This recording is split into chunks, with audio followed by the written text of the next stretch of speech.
All right, what's going on, everybody? Good morning. Well, obviously, if you're a boxing fan, you are going to have a full day ahead of you today. It starts at about 12:30 Eastern time, and you're going to be pretty much tied up watching fights. If you choose to watch every event today, you're going to be tied up till about shit, probably 12:30, 1 o'clock. So you got a full day. It's almost like you're working a shift if you have to cover all these fights and you're going to be reporting in all these fights. And if you do a podcast, you're gonna have to pull a full day of work here. So the big fight of the weekend, in my opinion, and I would agree, possibly everyone would say the same. Oleksandr Usyk versus Daniel Dubois, the rematch, very intriguing rematch, and a lot of people are saying Daniel Dubois is a different fighter than he was from the first fight, and obviously his record shows that. He's got some big wins after that fight.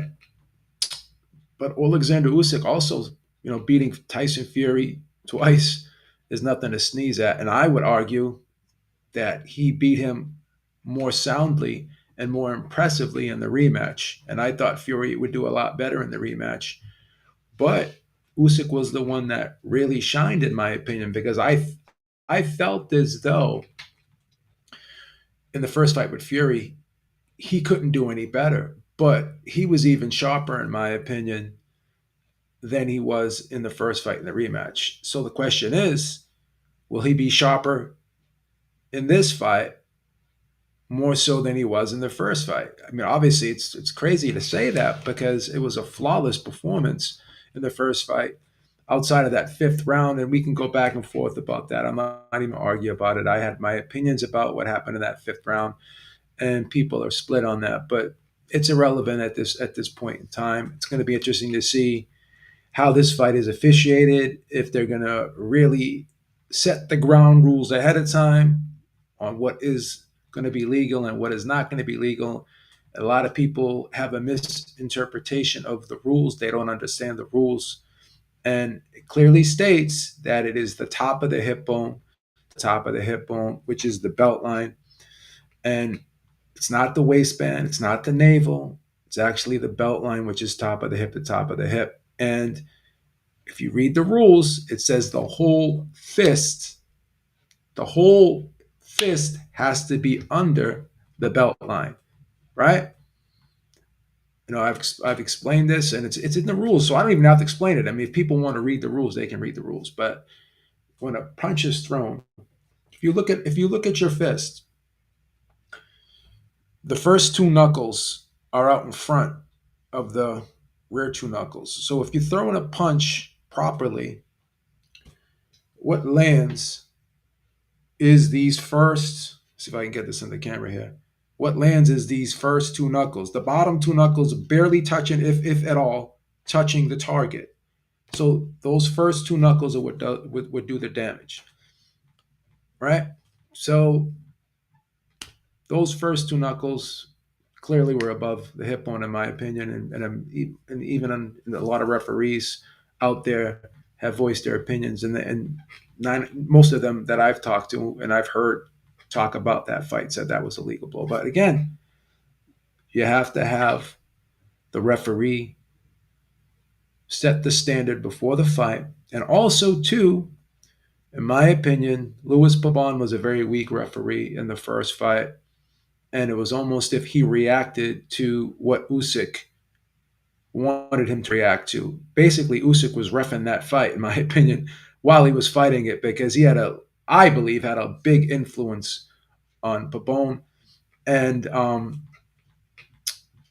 I believe the referee's got to take charge right from the beginning here. He's got to enforce the belt line properly, and you know I think it's going to be very important that Dubois' team and even Usyk's team, they representatives from each team, they need to get the ground rules ahead of time, and they need to make sure that the referee is going to follow the standard he sets before the fight, right? Because if Usyk's going to get hit and he's going to react a certain way, and he's going to be able to control what the referee does or influence what the referee does, or as Don Charles said, manipulate what the referee does. That's a problem, and that can't, that can't be allowed and should not be allowed. And the team's got to really make sure that doesn't happen this time around. So let's take a look at who actually the referee is for this fight, because I'm not even sure who the referee is for this fight. Let's see who's the ref. Who's the ref? I should have probably done this before I came on, but I didn't think to do it. Who's the ref for Usyk, Dubois, 2? See?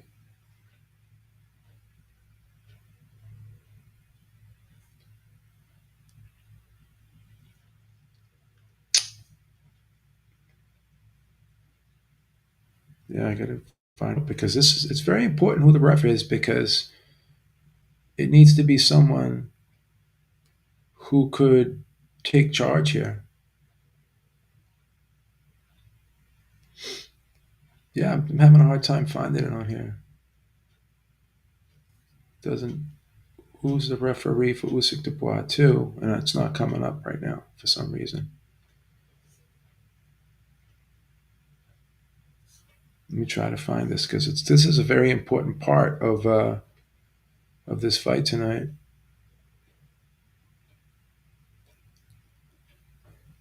It's saying here that Louis Pabon is going to be the referee again. Is that right? Is Louis Pabon going to be the referee for the rematch?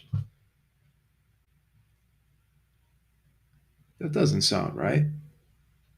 He also refereed the first fight.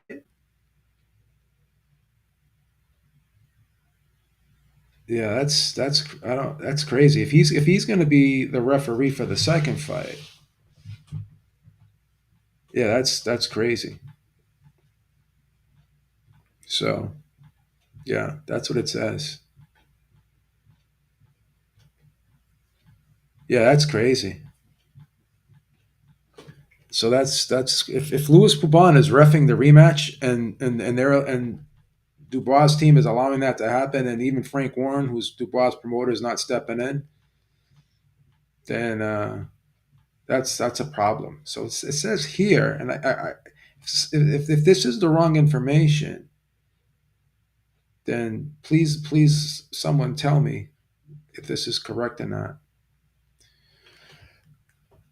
Where would I rank Usyk all time? I would have to put him in the top 10 without question. Easily top 10 in my opinion.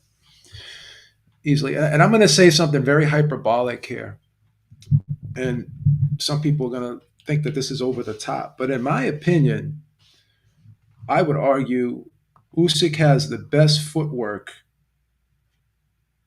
I've ever seen from a heavyweight since Muhammad Ali. That's my opinion. And I think his footwork is what makes him so difficult to fight, because he's got that ambush style. He goes in and out, but he also adds something to it. I mean, when he's going in and out, this is he's also changing levels. So he's coming in and he's popping down, and while he's changing levels, he gathers himself so quickly and is able to shoot punches from regardless of what level he's at. Right. So it takes him such little time when he's moving in and out. Right. When he's starting that forward attack, that onslaught that he does, that little ambush that he does. He's always getting low. So when he's fighting these bigger guys and they're trying to keep him at the end of the jab, they have a hard time pinning him down, because he's constantly either ducking or making that little subtle head movement. So it's tough to pin this guy down because of the way he transitions from defense to offense so quickly. And when he makes a move, simultaneously he's getting himself out of harm's way, but he is able to fire off shots and really get these pinpoint shots to land the way he wants to. He's just such a precise, precision type fighter.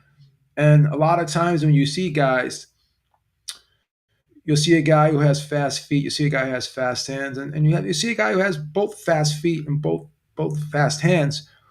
But it's hard for that fighter to have the hands and the feet in sync when they're moving forward. A lot of times, the feet will get there, and then the hands will have to catch up, right?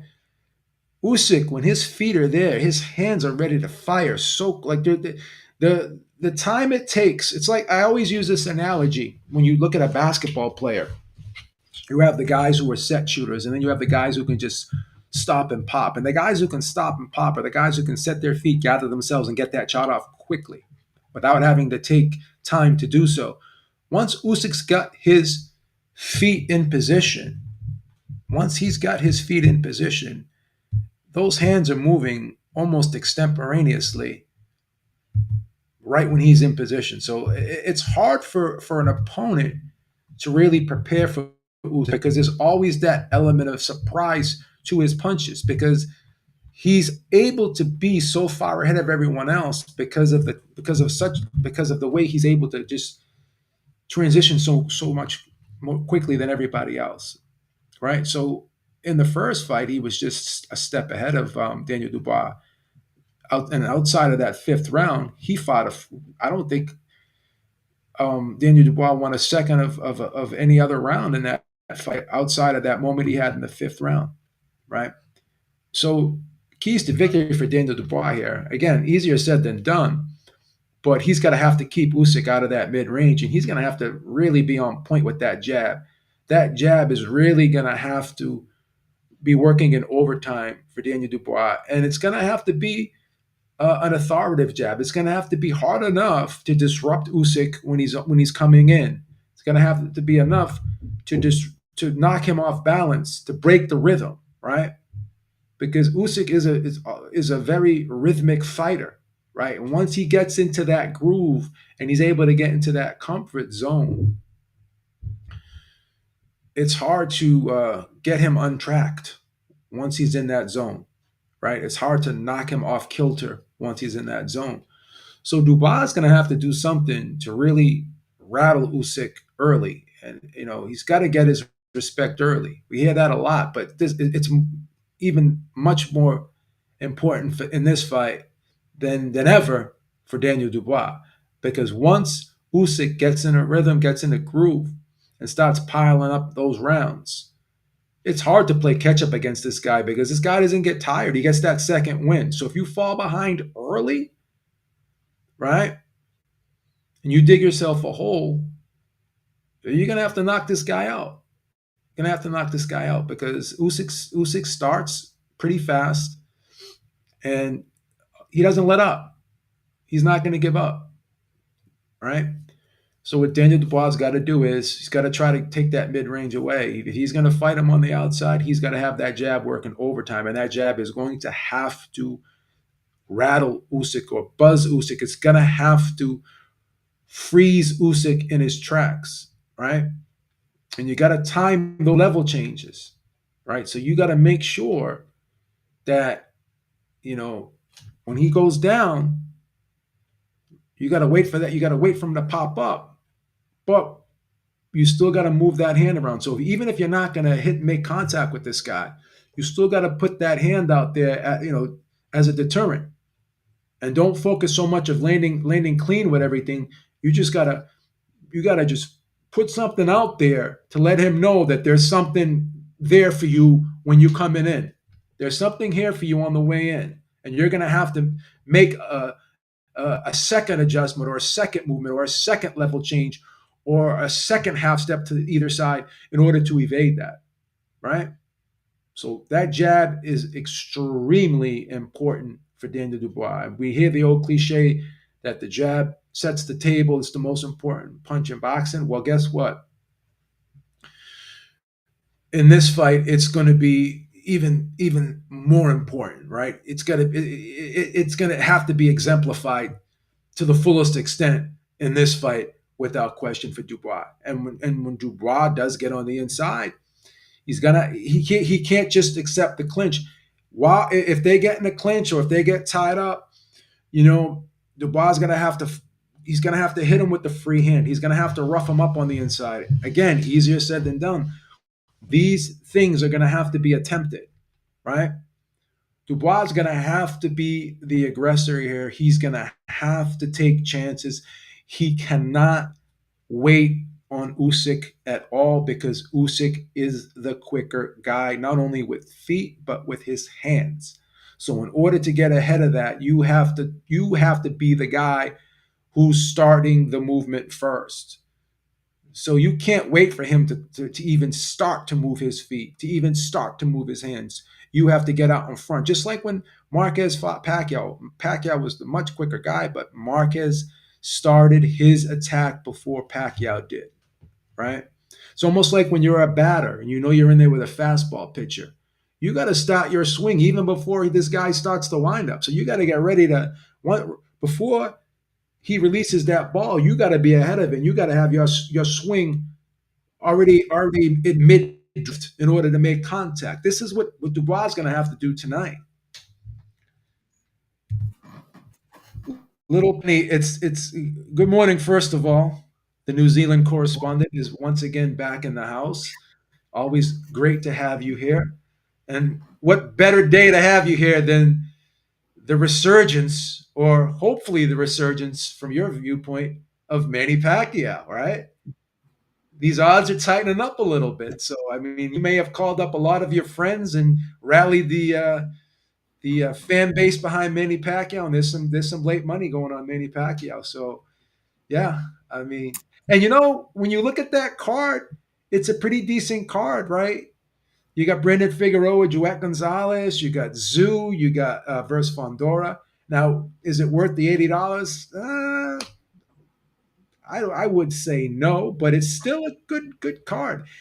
And it's the direct opposite, in my opinion, of this Usyk Dubois card because I think Lawrence Okoli versus Kevin Lorraine is an okay fight. It's a little bit intriguing, right? We want to see what Okoli has, and Lorraine can sometimes bring it.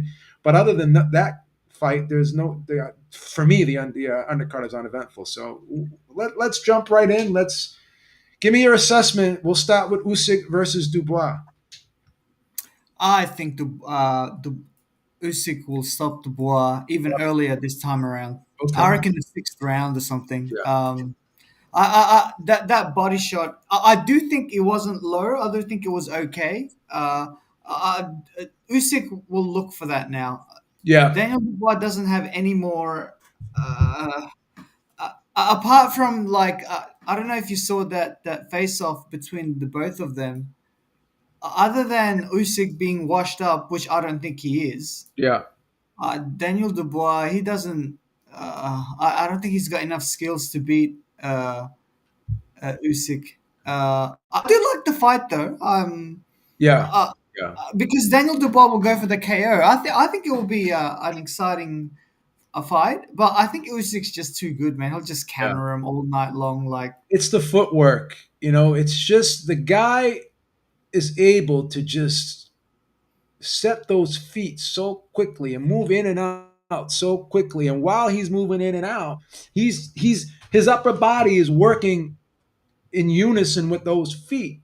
So if you remember Pacquiao sometimes, again, great athlete, but a lot of times, even though he had quick hands, quick feet, sometimes those hands would be out in front of those feet, right? Whereas with Usyk, everything is working, in unison. There's no getting ahead of himself. There's no leaning forward, jumping in. He's like it's everything is just so precise, fluid, and this guy's like a machine in the way he's almost a like he's a computer. The way these I don't know if you saw the Superman movie. I don't want to do any spoilers here, but Ultraman, how he had the Lex Luthor had studied Superman, and he had these like little spheres, and they were able to kind of like pick up on all of Superman's moves, and before Superman can do it, Ultraman through Lex Luthor was already ready to counter, and he just it was already embedded in his brain what Superman was going to do. This is like almost like how Usyk fights. He just knows he's always ahead of the game, right? And that's why he's a decent puncher, but a lot of these shots that he's landing have that element of surprise to them because these fighters are saying to them like you can't anticipate a guy to be able to move, change levels, and from that position be able to punch regardless of where what level he's at. You know what I mean? People talk about Pacquiao, how he could attack from all different angles and this, but Usyk not only can attack from all different angles, but he's throwing punches from all different levels. When he's making those levels, like he'll go down, and if you're the opponent, you have to guess what's he going to do? Is he going to pop back up quick and hit me in the head, or is he going to go shoot down from that position? So you don't know what this guy's going to do. And then when you looked at that punch he landed against Fury, that left hand, he just opened. He made that slight adjustment. It looped it just that little bit in order to just get around Fury's guard. It's just he's just so sophisticated and so much more technically gifted than a lot of these fighters, man. It's like night and day, man. And But by the yeah, way, Adam, no, I'm referring to what Beebs was saying earlier before, where a guy can shoot really quick, and those are like Steph, Clay, and Reggie Miller as well. yeah, Where yeah, that's what Adam, that's what he was referring to. But yeah, Beebs, you're right. I do think Usyk's got really good footwork. It reminds me of like another cruiserweight who went to heavyweight, Evander Holyfield. He had amazing footwork himself as yeah. well. Different Um, style though. Not they yeah, didn't have that in and out ambush style like Holyfield. He was quick, God of but War. yeah, he would spend more time in the pocket. Yeah, And yeah. Usyk's game is not in on the inside. Like I said, he's more of a mid range guy. I think he can. He's got the chin to do it though, Yeah, Beebs. Have he's you noticed that? capable. Like, No, he's capable of yeah, holding his own on the inside. But what I'm saying is, if you're going to have to yeah, gamble with this guy, you want to get you don't want to deal with him in mid range because if you have to if you're forced to pick your poison, you got to stay out of that mid range with this guy because that's where yeah. I believe he's the most You may dangerous. have to make it like dirty, kind of like how what Yeah, Maidana did to Mayweather in the yeah, first fight. He yeah, he he wasn't successful, but he won a few rounds there. yeah, Because otherwise he'll just pot shot from the mid range. yeah, And even Tyson Fury, he's a really good boxer. He couldn't do it either. So yeah. you kind of like have to make it dirty, like not dirty, but you kind of like have to bring it to him. You know what I mean, Beeps? Oh And yeah, Daniel Dubois got that. He has got that ability, but he doesn't have the chin. Because With- I don't know if you remember, Usyk knocked him out with a jab, yeah, like, and yeah, he quit. Like, so I think yeah. that will be the same time I don't around. like using the Q word, but I'm gonna say Oh, he. whatever. You know what? No, I'm not giving you stick. I'm not giving you stick. Yeah. You I'm in the minority. Like I just think that he was just he was just not only physically beaten, but he was mentally beaten. And it's gonna sound like I'm running interference for Dubois right now, but I'm just gonna say it. You're in Poland, which is essentially an extension of Ukraine, right? You're basically in Or this. Yeah, Russia. you're basically somewhat in the guy's backyard, right? Because a lot of the Poland was behind Ukraine. They played the whole month. I don't want to get political, but they played the whole Ukraine montage before the fight, right? And then you got this referee telling you, okay, you just landed the best punch probably in your whole career, and then the referee's telling you it doesn't Yeah. count. But not only that, on top of him telling you it doesn't count, he tells you if you do it again, it's a wrap. It's over, right? Right. So that's like telling Nolan And he Ryan. gave him a That's like 5 minute rest. that's like telling Shaq, right? You can't dunk for the rest of the game, right?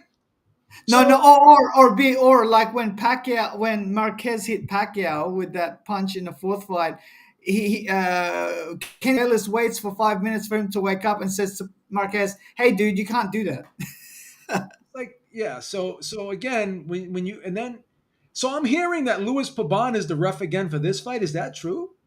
Oh, I don't know.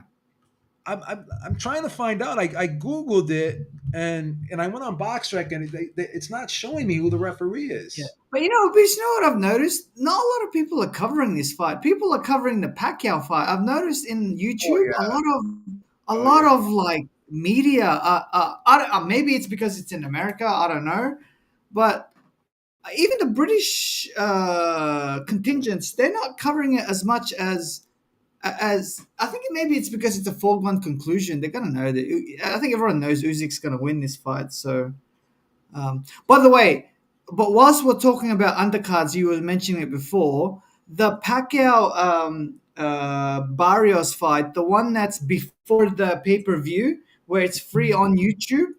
Dude, it's got Gary Russell Jr. Yep. fighting on one fight, and then it's also got Mark Magsayo. He's also fighting on another bout. So that one is for free on YouTube. So preceding the what do you call it? The main the pay per view card, which I think, dude, the Fundora Tim Zoo fight. I'm really excited for that fight. Dude, I do think Tim will win that fight. I think he'll get a I do think he'll get revenge on this I think fight. so. It's a Yeah, big question mark though, and it's probably if you look at the odds. Let's look at the odds here because I think I have the odds pulled up for the whole weekend of fights. That is the tightest fight odds wise. Let yeah. me. Tim's the favorite. Slight, very Yeah, slight. it's a and surprisingly enough, this Lawrence Okoli Kevin Lorena fight is somewhat tight too. Where Okoli's like a minus 275, Lorena's a plus 215. That's not too bad. That's I closer don't than like Lawrence. I don't like Lawrence Okoli. He's one of no, those. he's a hard. He's got a tough style to watch. He's he's not a Tom and Jerry fighter, but he holds a lot. He Like, hold okay, yeah. So Tim Tszyu is a minus 155, and Sebastian Four is a plus 125. Wow, that's a tough one. That's a tough one. even Pacquiao's the underdog too. I reckon, dude, if you want to put some risky money, put it on Pacquiao, man, because he. Look, I didn't like the Bibbs. I don't know if you saw the weigh-in, dude. I didn't like that 146.8 on Pacquiao. It looked like he had a bit of fat in there, like because usually Pac weighs in at Guy's almost 144, 50. I mean, 145. he's not going to have a body beautiful like he did when he's like friggin' 28. Yeah. I know. That's what I'm saying. But I think it's because the strength and conditioning coach, they didn't want to push him to the point where he has nothing left on Saturday night. I think they probably didn't want to like push it too much. Mm-hmm. This is going to be interesting because I remember when De La Hoya fought Pacquiao. Man, De La Hoya looked good at the weigh-in. Like, You holy thought crap! he Like looked he good was at the one. weigh-in?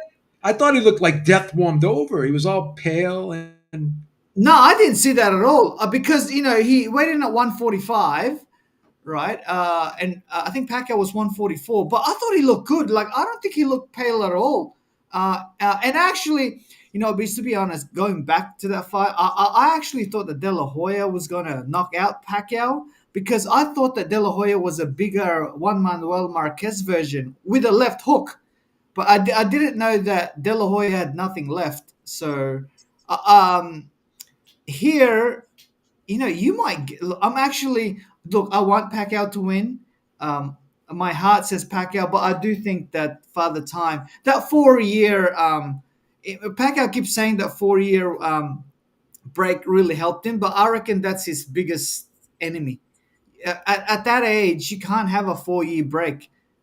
Maybe when you're like younger, like when you're in your 20s, you take a 4 year break. Yeah, maybe you yeah, can come back. that's not going to help him. I don't think that's going to do. No. I'm going for Barrios for a win, a TKO win.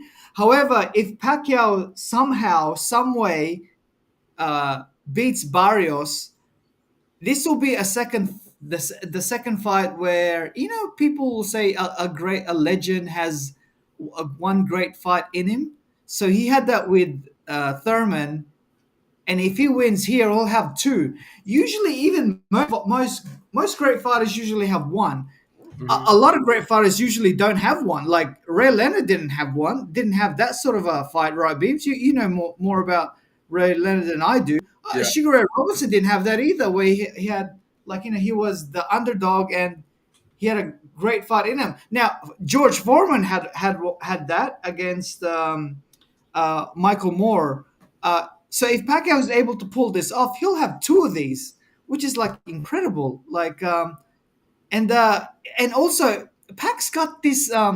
He's had three fights, right? Where his opponents and everybody's calling him a living legend, right? Yeah. Thurman did that. Ugas did that. Even Errol Spence said that during their press conference after he pulled off that fake injury. But anyway, even Barrios did this too. Like, you know what I mean? Whereas, Yeah. like in comparison, I just want to compare it to Floyd. Floyd really didn't have that because when his last true fight was against Berto. Now Berto did say that he was a great fighter, but he never mentioned him as a living legend. And then when he did those exhibition fights with like Logan Paul and McGregor, they were mocking him. They weren't really respecting him out of the ring. But once he was in the ring, they did respect him. But they never said that he was a living legend. You know what I mean, Beeps? That's right. Unlike That's right. even these fighters or even some of these celebrities are like running with Pacquiao or they're training with him. Like a few NFL players were like trying to they were trying to run with him or exercise with him. It's like it's incredible how like he resonates. Like I'm thinking like Floyd like tonight. He's a cultural icon, Manny Pacquiao. Yeah, I bet you, hey, Bibbs, I bet you tonight Floyd will say, hey, let's watch some concert. Like, because you usually, I don't know if you remember, Bibbs, whenever Manny would fight on a pay per view, Floyd would always do something else. And he would tell people and say, He's going to hey, be there tonight, though. He's going to be at the fight tonight. He said yeah, yeah. he's He's got one of the co fighters on the promoters. undercard too. Yeah, he's Yeah, got he's some. one of the co promoters, isn't he? He's going to be promoting a couple fighters on the undercard. So Yeah, the TMT, dude. I'm surprised that they haven't excelled because they stole a lot of clients from Golden Boy Promotions back in 2013, yeah, 2014, yeah. and that they have not advanced at all. Like, in fact, it's been downhill from then on. And De La Hoya has, man, he only had Canelo and Matisse. They're the only two that he got from, or he retained from that heist of PBC.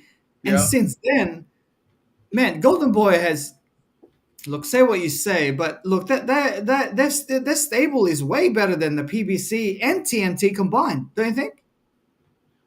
Golden Boy stable is better than you're talking about the PBC and who else? TMT combined. Oh yeah, right now, yeah. So let's ask you a question about Jesse Rodriguez's opponent tonight. Do you know this guy? Fum El Leila Cafu. You No. ever hear of this guy? I hear Donaire might fight Bam Rodriguez. I think, oh, Yeah, so I because you don't know remember, this. I don't know this guy, and it's crazy too because Jesse Rodriguez has another fight already scheduled ahead of this one, right? that's, that's not a Yeah, good idea. supposed to be fighting Daniel Martinez um, in November. So he's already got a fight scheduled for November. So this is probably going to be like an afterthought here, but it's a free card. It's going to be on his own. But uh, Diego Pacheco versus Trevor McCumbee looks like a pretty decent fight. I mean, Pacheco should win, but McCumbee is going to make it fun to watch. Austin Williams here versus Ivan Vasquez, and then we got Omari Jones versus Alfredo Rodolfo Blanco. So this undercard is not that bad here. This is not that bad. This undercard, this Jesse Rodriguez card, but I'm not crazy about the main event. Like Jesse Rodriguez is a minus. This guy's a minus 3,000. So that's That's he's, I got a better that's chance of beating him than that than his opponent, man. So that's a Danny Swift Garcia versus Rod Salka fight. yeah, And what's up with Isaac Cruz, man? He's fighting Omar Yeah. Saludo Look, Barrios. that's not bad. That's not a bad replacement considering Yeah. it's last minute. You think Um, Robert Garcia did the right thing by pulling the who was the other guy? Who was the other guy who was supposed to fight? What was the guy's name? The guy that he yeah, because fought. wasn't he like he couldn't make weight and he went Yeah, to he couldn't make hospital? weight. He couldn't make Yeah, I think weight. that's a good Yeah, idea. and they but so I guess he was severely Angel Fierro. I think yeah, Angel Fierro was his name. He was severely. That was a pretty good fight. That was a good fight. The first time around, right? I like watching Isaac Cruz because there's a reason why Tank Davis didn't rematch him. Yeah, Also, yeah. Kelly King, if Pacquiao wins, I do see a fight between him and Tank Davis at 147 for a super fight because the PBC is wanting a super fight in December or November. So So if what's gonna happen? What's gonna happen to Tank Davis though? oh no, I mean, look, he'll probably use it as a like a as a selling tool, Yeah, but like he's gonna have to he'll go go to jail forward. for. He's gonna have to go to jail for a little bit of time. No. Yeah, well, Mayweather did that too. Remember? And then and Yeah, no, Mayweather fought first, and then he went to jail. yeah, yeah, Remember yeah, yeah, yeah. for hitting his wife or something like that. I Yeah, can't I remember. think it's Like, bad that the mother of his isn't children. this the same thing? What Tank is I don't doing? know. Tank. I again, it's Tank's just been constantly getting in trouble, man. It's crazy, man. It's just fucking Yeah, it's crazy. sad because Tank he could. Yeah, Tank like he sells. By the way, You not think? only on Oh, pay per view but on arena. Like li- it's sad. Like listen to what. Yeah, listen to what King KO says here. He says if Pac-Man wins, um, he's nah, gonna because fight that pay per view, even this pay per view with Barrios, it'll probably do 250, 300,000. It won't do that much. But if he fights Tank Davis, those because Tank Davis is he might not be a household name, but he generates pay per view. Pacquiao does as well. If you put those two together, Yeah. they could easily if Tank and Ryan can do 1.1 million pay per buys, Tank versus Pacquiao will probably do even more because Pacquiao is more of a you go. No, go ahead. Finish what you're gonna say. I want to ask you a question. Pacquiao and Tank is because Pacquiao is more of a household name. Of course, So of course. uh, and also this could be Tank's because Tank has won like a regular belt at 140. If he goes to 147, yeah, go Bibbs. I'm gonna tell you if Pacquiao wins, who I think I'm almost 99%. And it's crazy we're having this if Pacquiao wins because it's a big fucking if.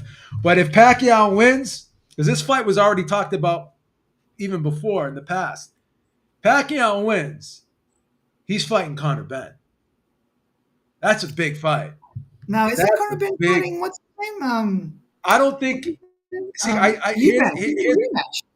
here's my opinion. Right, this is my opinion. They're saying that fight has hit a snag and it may not happen. Right. So if that, well, I don't think that fight's going to happen with Eubank because I think there's a lot of problems about the rehydration clause. And if you get, I think a fair compromise would be okay if you can do the rehydration clause for the next day, make it 12 pounds like the IBF has it. Don't make it 10. At least make it what the IBF has, 12, because the IBF changed it because concerns about fighters' health. So if a fair compromise would be instead of doing the 10-pound rehydration clause, do the 12-pound rehydration clause. Do something Eddie seems like it's like hard line. It's going to be the same terms as it was the first fight, bro. I mean, you lost. You got to make some type of concession to this guy. This guy actually won. This guy went to the hospital as a result of trying to make weight. Now that's his own fault for accepting the fight. I get that, but you already saw the result of having this rehydration, this severe rehydration clause in the first fight. Why would you want this guy to go to the hospital again? Why not at least up the rehydration clause a couple pounds, like 2 or 3 pounds? I think that would be Yeah, I think Eubanks was severely compromised. Like in that fight, like he looked drained. yeah. He looked The bad. the fact that he pushed it at the end, it was more about his pride because of the dads. Of But course. this second time around, I don't think he'll have that anymore. And he's old too. He's what, 36, 37 years old? Chris Yeah, Eubank Jr.? he was 36, I believe. What in If the I third was him, fight? I would do a Yeah, Marquez and like go out and like leave that fight, go and fight someone else. Like fight, what's his name? Hamza Shiraz, or fight Canelo. Fight, just wait, yeah. wait, I and think fight Canelo Shiraz. 168. Shiraz is going to end up fighting Billy, and then he'll fight. See, this is my opinion. You tell me if you agree. He'll fight Canelo, win, lose or draw. Shiraz will fight Canelo, win, lose or draw next, and I tell you what I think is going to happen.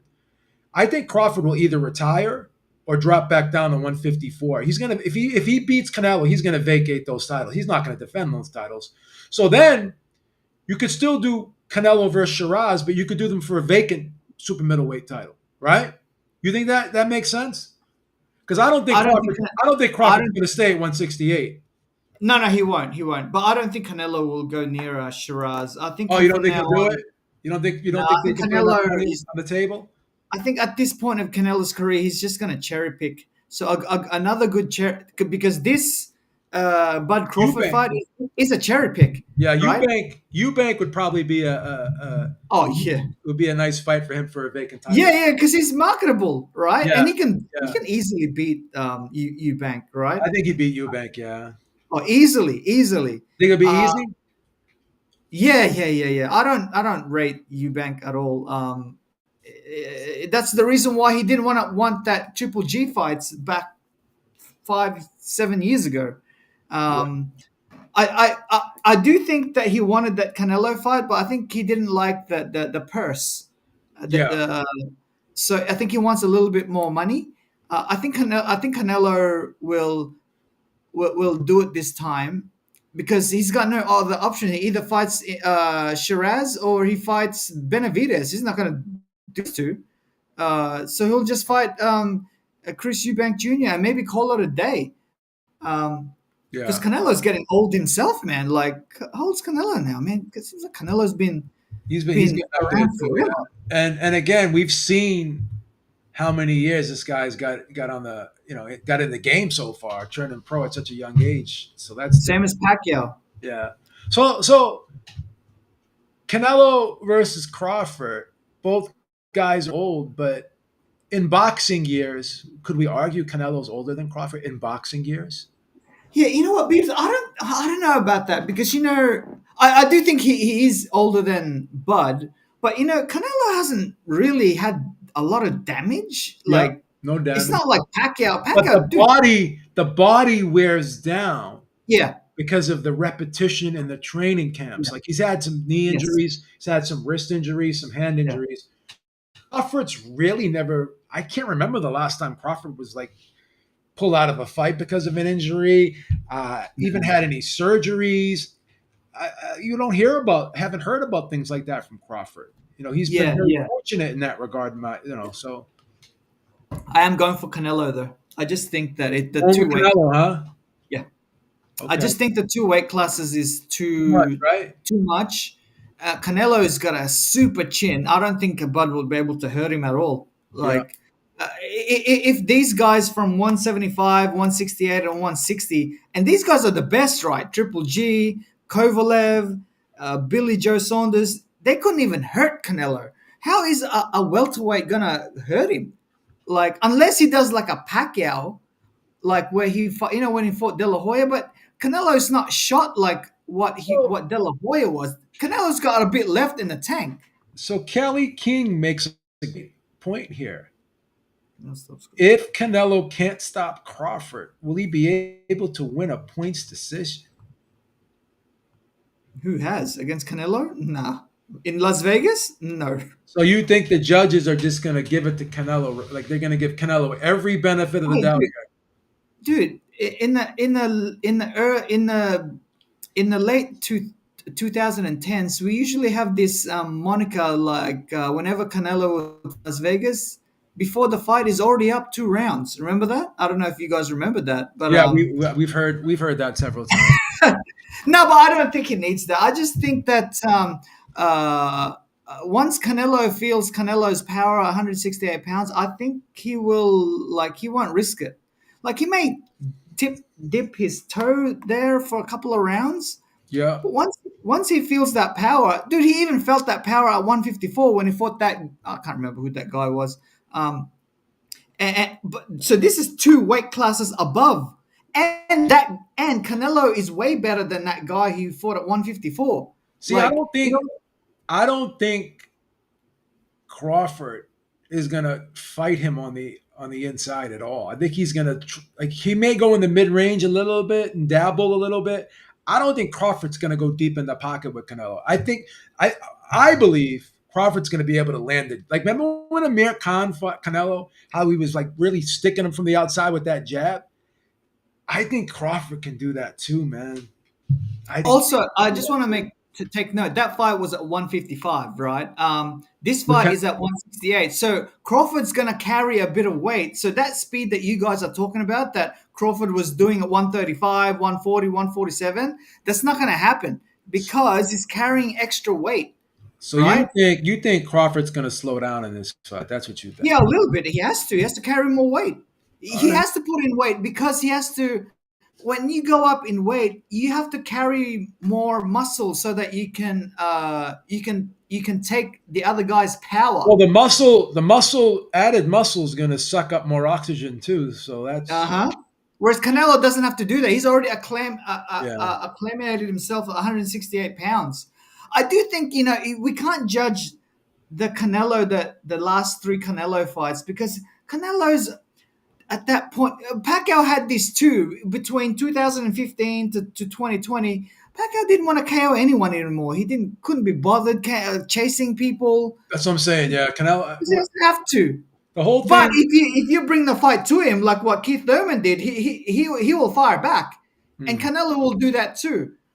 You know what I mean? Like yeah, if if Bud Crawford tries to brawl, now I don't think he will, but if he brings it to Canelo, which he has to, Canelo will fight back. He's Mexican, obviously. He's going to do that. Um, I do think the first 6 rounds is going to be pretty exciting, but after that, I think both of them are gonna say, hey, this Arab guy is paying us enormous amount of money. Let's just coast, like kind of like what Pacquiao and Mayweather did the friggin' whole fight.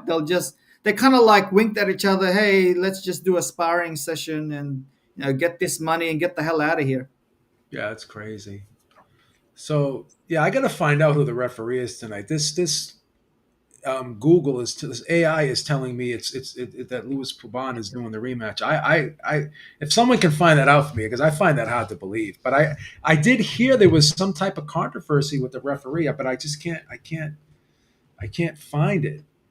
I'm just trying to find it because that's going to be a pivotal point in this fight. It's going to be something big in this fight. Oh, if it's the same ref, man, that's gonna be bad That's for so Dubois. stupid. That's so stupid. You know. Did you see that face-off beat between Usyk and Daniel Dubois? I thought it was really Yeah, good. yeah. You liked it. Yeah, yeah, yeah, Eric, yeah, my co-host Eric is saying that he thinks Dubois looks nervous. He looks a little bit out of sorts. yeah.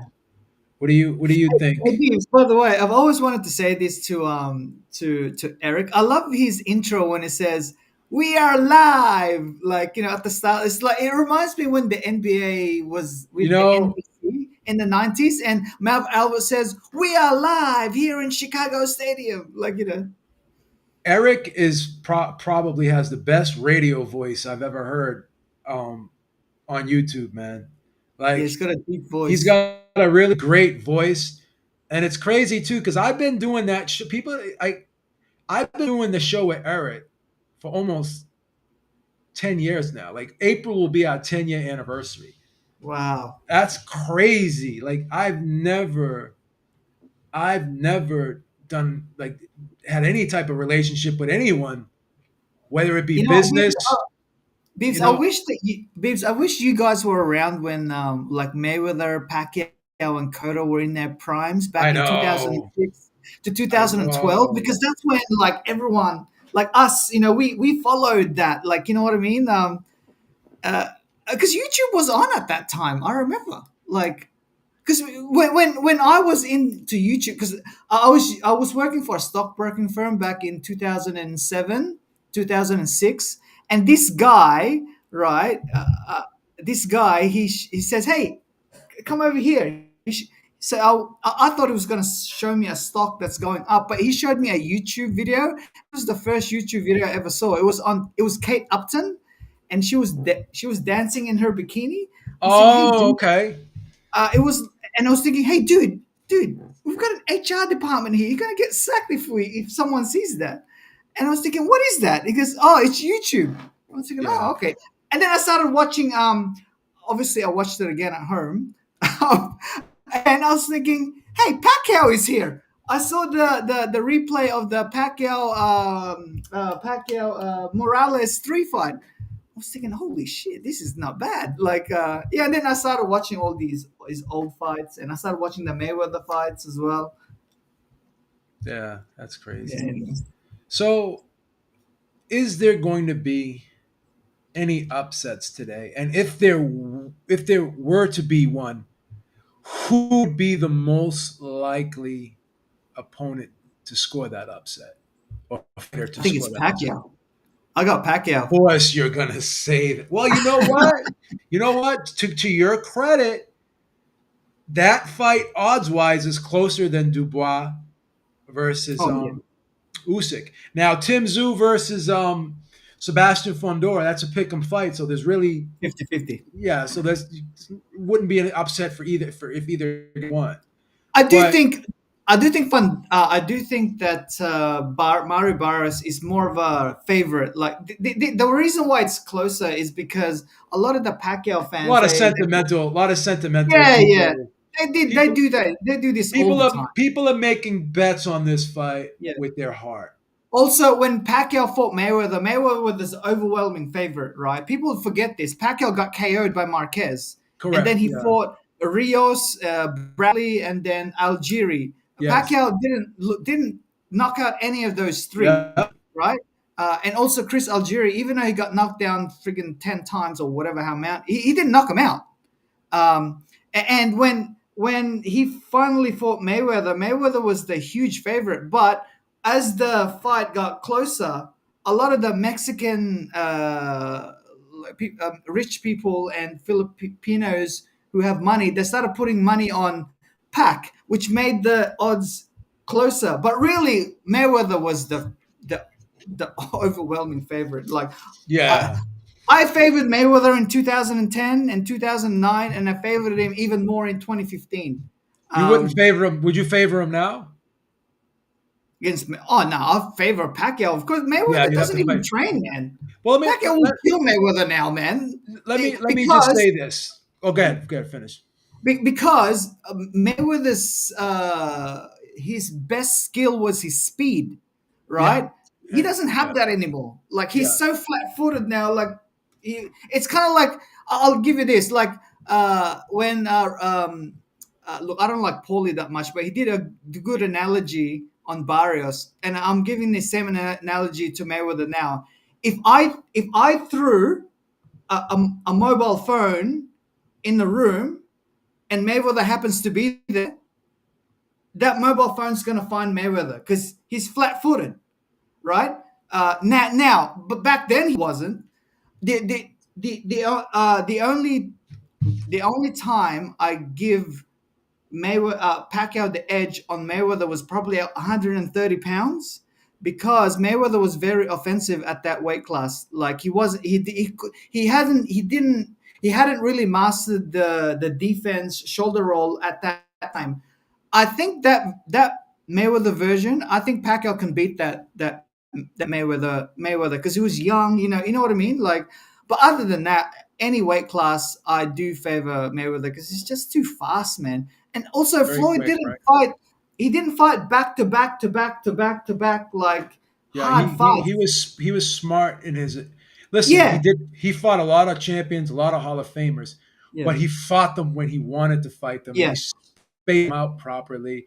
Yeah, He fought the fights he wanted yeah, to fight when he wanted to fight them yeah, at the right times and yeah. hit that he felt And were the right even times. Roy Jones and Mike Tyson said this too, right? Oh yeah, Floyd Mayweather got heavyweight money, but he cherry picked a lot of his fights. That's why Floyd and Roy Jones, they're not, because I think Roy was asked who would win, Sugar Ray Leonard and Floyd Mayweather. Of course, they're going to say Sugar Ray, because of dude, he's course, freaking too big for Mayweather. He's too of long. course. And like he's those guys in the 80s, 90s, dude, they're tested.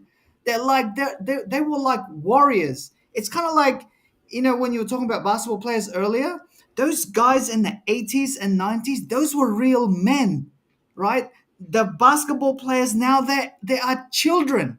That if you put those guys in the 80s and 90s, they won't survive, because back then they were like they were like the Mongols, you know what I mean? Where they would friggin' kill you if you drive down the lane, right? They would try and break your jaw, right? Now no one even drives to the basket anymore these days. They just all shoot threes. I can't stand the game right now. Yeah, same. I hate the NBA right now. And it's the same with boxers. Boxers today, even though they're bigger or stronger, that doesn't mean anything. They only fight once a year or twice a year. Those guys in the 80s, 90s, dude, they honed their skills. They fought like 6 times a year. You know what I mean? Like the more Yeah, you fight, the better you are at it. So when Roy Jones said that Sugar Ray Leonard would kill Mayweather, I agree with him.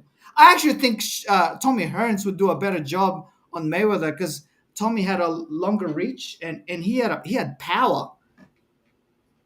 I Hey, agree. Beeps, what do you think about that? Like Floyd in the 80s with those guys. I even think Duran would beat him too.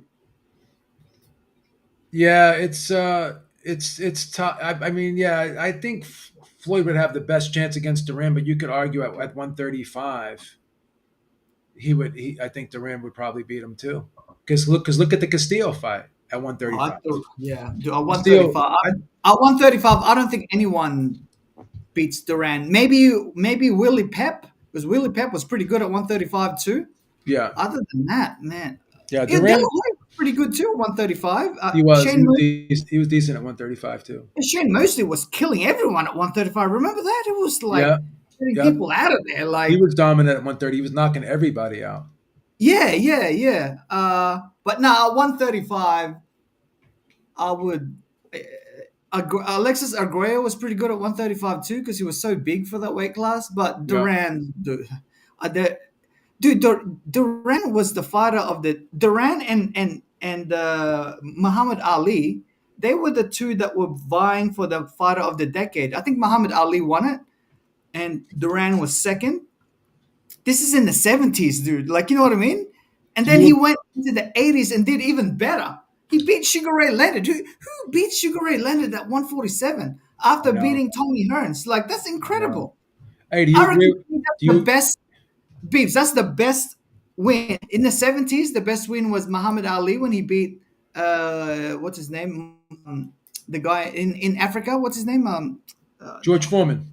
George Foreman. That was the best win in the 70s. In Yeah. the 80s, I reckon it was Duran when he beat Leonard. Oh, that was a The great best win. win. Do you agree with this statement right here? Whitaker beats Duran at 135.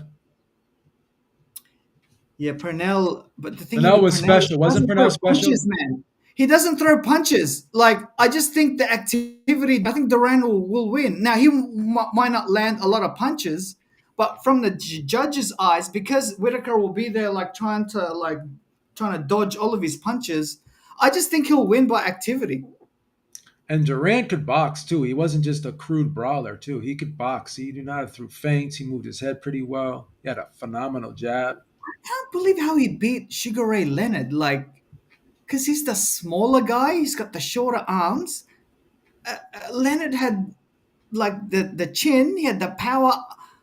I I couldn't believe it. Like, if you watch that fight, even he hurt Duran a little bit. Like, not much, but he did wobble a little bit. Like, till this day, I'm still perplexed how he beat him. Yeah, it's. I think the Leonard said that he got in his head. And then he fought him emotionally, and he Oh stood and yeah, fought him. So yeah. He started teasing his wife and shit, yeah, he started saying a lot of hey woman, like at Rocky Three. yeah, yeah, Remember yeah, when? yeah, yeah, yeah, yeah, Yeah, well, that's how you do it, I guess. yeah. But That was then what happened was he started partying, and Leonard got caught wind of that, and then announced the rematch like straight away. Like he yeah. didn't give him time to recover, time to Oh yeah, recoup. oh yeah. Yeah. I interviewed Ray Leonard. That was probably one of my greatest moments in my life. You and Ray Leonard. That was fun. That was fun. I was on the phone with him for like almost an hour. Had a great interview. I do think that Ray Leonard is like a version of Ali, but more liked, because people forget Muhammad Ali. He was not very well liked. Yeah, Leonard was the golden boy coming out of the Olympics. Yeah, Everybody loved him. He did all the yeah. commercials, and Yeah. he was He like is the a good-looking sweetheart. guy as well. He speaks well. Like, he doesn't speak gangster. He speaks very well. He's very marketable. Didn't Sprite did a commercial with Sugar Ray? Yes. So did Duran. They did a commercial together. They did a commercial together. No, Seven Up. It was. It wasn't Sprite. It But was seven. Seven Oh, Up. But Leonard and his son and Duran and his son. They did all four of them did a commercial together. It was cool. you Yeah, won't Seven see Up. that anymore. I remember Pacquiao did a Hewlett Packard commercial. Yeah. Very rare that companies these days would put their brand with a boxer, because it's boxing isn't it's no longer loved, man. Like it's had its time now. Um, Well, here's the thing, though.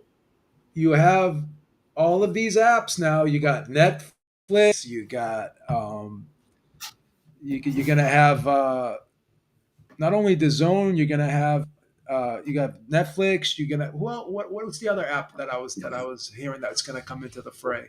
You got Netflix. You got Amazon. Prime, You got Prime.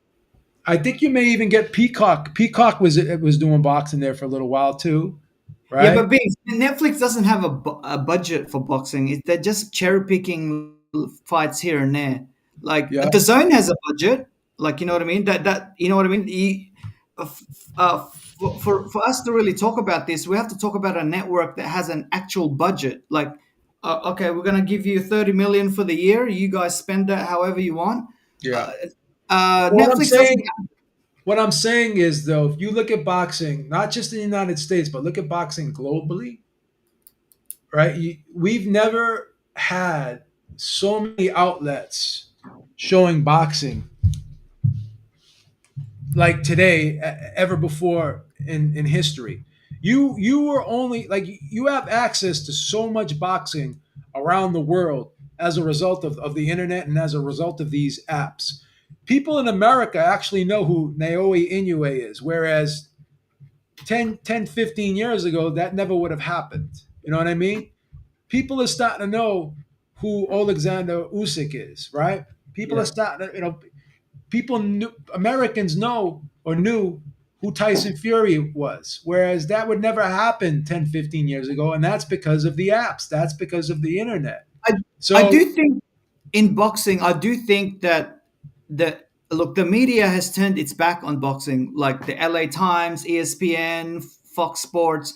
However, the people that are carrying boxing are like guys like you, Bibbs, like the alternative media, like on YouTube, yeah. like guys like your friend Ellie Setback. You know what I mean?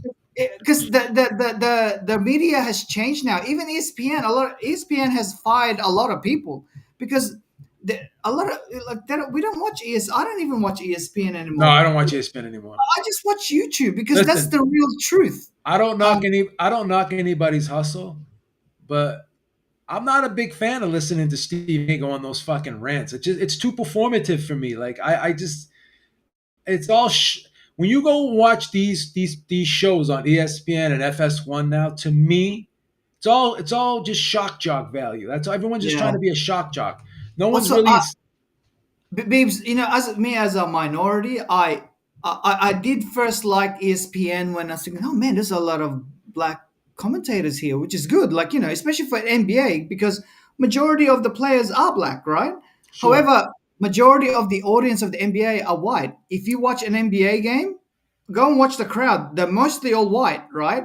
Mm. And I did commend them for being diverse, but now it's gone way over to the other side to the point where they've got like Monica McNutt now. Like, dude, I don't want to listen to Monica McNutt rant about her feminist views, man. Well, Like I just want. Joy Taylor just got fired from FS1 because she openly said on a podcast that she thinks prostitution should be legal. Now, if With you Joy, believe, go ahead. look, to Go be ahead. honest, I do like Joy. I do think she knows her stuff, and it Okay. helps that she's good looking as well. Because, look, dude, when you're on TV, you got to have good looking women there. It's just a formula.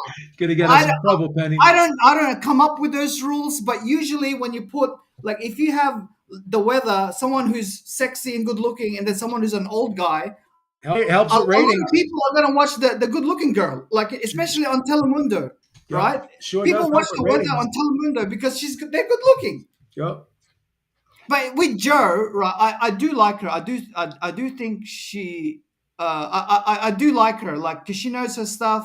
She gets along well with all the other guys, like with Paul Pierce and Keyshawn Johnson. I do think I just don't like these other female who don't know nothing about the sport, and they always talk about their left views, like Monica McNutt and all these other I just think there's too much diversity in ESPN. Like, I think they just got to go back to, if they want their ratings to increase, ESPN is going to go back to their old formula. How they became really famous is to hire analysts. Don't hire these. Also, I don't like them hiring like Kendrick Perkins. I can't even understand Kendrick Perkins' language sometimes because he talks He's gangster. not like he's just says crazy like Yeah, like, he dude, just says talk properly, stupid dude. things, bro. He says stupid Yeah. things, bro. And I don't like these analysts that, like, they wear like casual clothes. Dude, you're in a fucking worldwide media. Wear a suit. How hard is it to wear a suit? I mean, look at Max Kellerman. Every time he's on First Take, always in a suit with a tie, very professional. You know what I mean? Like, I want to see professionals. I don't want to see like an old ex NBA player, and because sometimes when those guys, when they speak, they have favoritism. It's not like, that's why I listen to YouTube like you guys, because you guys don't have any connections to anyone, so you guys are always going to speak the truth. A lot of us, like back in the in the that's the reason why we like Harold. Those guys. Beebs, who's that old guy who used to be on HBO? What's his name? Larry Larry Merchant. Merchant, yeah, because Yeah. he told us the truth, He right? was We don't want, he was like so bluntly truthful, wasn't yeah, he? because I don't like Bradley, because Bradley is like a company guy. Like, he'll just Yeah, tell Bradley's you, crazy. Like Bradley's he's like he'll just tell you if the wind's blowing to the right, he will do that. Like, dude, tell us the truth, man. Like, you know what I mean? That's what we want. That's yeah, the reason I'm why. not crazy about Bradley, bro. Yeah, yeah, I liked I him do. I loved him as a fighter. I'm just not crazy about him as a commentator. Yeah, yeah, yeah, yeah, yeah. I mean, but The, what I the, was saying, Beavis, is that boxing, I haven't seen ESPN or Fox cover boxing, or even LA Times, for a long time, yeah. right? And it's the people that are really carrying boxing are you guys, you and Ness, and like, Now that you mentioned Ness, Boxing Voice, shout out to the Boxing Voice and Ness. They did a great interview with Turkey Al Sheikh the other day. That was really insightful. Really, really. Shout out to him, man, because uh, they asked Beavis, Ness asked some really good yeah. questions. And again he got some good information out of Turkey Al Sheikh, man. Yeah. Now that's the guy, dude. I think I remember Maestro saying that Top Rank invests in boxing. No, they don't, because Top Rank only invests for themselves. Now this guy here, Turkey Al Sheikh, Yeah, he he invested. invests in Yeah. boxing. That's Oh, what I mean by and here's the investment. thing, bro. All these friggin' naysayers were talking shit about Turkey Al Sheikh, right? All the xenophobes, right? Oh well, he's going to do all the fights in Saudi. He's going to do this, that. No, he did fights in the UK. He's doing fights in the United States. No. So it's not just about just doing fights in Saudi, right? He's doing fights all over the globe, man. He's doing But fights all over the globe. I do think if you pay the site fee, like all these Las Vegas fights in the 2000 and 2010s, I think you have the right to put it wherever you want. So Las Vegas would usually put it in Mandalay Bay, the MGM Grand, or Sure. the T-Mobile, or Sure. that stadium where the LV plays, because they paid the site fee. So if Al Sheikh is willing to pay the site fee, also at a very high premium, dude, he's got the right to put it wherever he wants to put it. Like if he Yeah. wants to put it in Saudi, then put it in Saudi, man. Like most of us don't. He can't even attend those fights anyway, so we don't care where it is. So Like, let's transition a little bit since we're talking about Turkey Al Sheikh. The whole thing with the pay-per-views, right? like Yeah, that, the, like yeah, no the pay per Riyadh views. season and the ring pay-per-views. He wants to get rid of them, right? If you look at the Peacock network, right? They have WWE on there and they have other live sporting events. All those the WrestleManias and the SummerSlams and all that stuff, they used to be pay-per-view. If you have a Peacock membership, you get that now. There's no more pay-per-views in the WWE. If you pay for and I have an Instacart Plus membership, and they give us Peacock Premium with our Instacart membership, so it's pretty cool. So that's the point I'm trying to make is Peacock has about 41 million subscribers worldwide. DAZN only has 20 million subscribers worldwide. So a lot of skeptics will say, okay, you get rid of the pay per view. How are you going to fill that vacuum of lost revenue? You can get added subscribers now because all the people that left because they were complaining of pay-per-views, a lot of them may come back. When you have the potential for more viewership, higher viewership, you're going to get more ad people going to want to do advertisement on your events. You're going to get more sponsorships through other companies as well. So if you can grow the viewership, everything else will fall into place. Yeah, Think about it. 6 million people globally watched Katie Taylor versus Amanda Serrano. So now someone hears that, they're going to be like, okay, let me sponsor one of their fight. Let me see if I can pay for some ad spots on Netflix now. So again, you know, the viewership is key here, and it's a win-win for everybody because again, you're going to draw more ads, you're going to draw more yeah, viewerships for the fighters to get more exposure. So I think pay-per-view can be severely um I'm not going to say entirely eliminated, but pay-per-view can be severely limited yeah. or drastically limited, I should say. And I don't think boxing will take a huge Yeah. hit financially. I don't. Because also inflation, especially where you live, Beebs, in America, it's just like everything is so expensive these days. No one's gonna shell out freaking $180 for a pay No. per view, man. They'll just He, go. What Turkey was said, they're just gonna go illegally. Like I do that too sometimes. You know what I mean?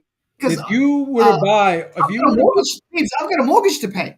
of course, if you were to buy all the pay-per-views today, it would cost you like 160, 170 bucks. Beebs, didn't you used to do that back in the days? You didn't you used to buy all of the pay per views? Well, I mean, I don't want to divulge the financial records here, man, because I'm trying to make Abib Industries a publicly traded company, so I don't want to put anything negative out there that could deter my efforts. But I yeah, do think, Beebs, the I used to reason I used why. I used to buy a lot of paper. I used to buy all the paper. I bought Roy Jones versus Bobby Gunn.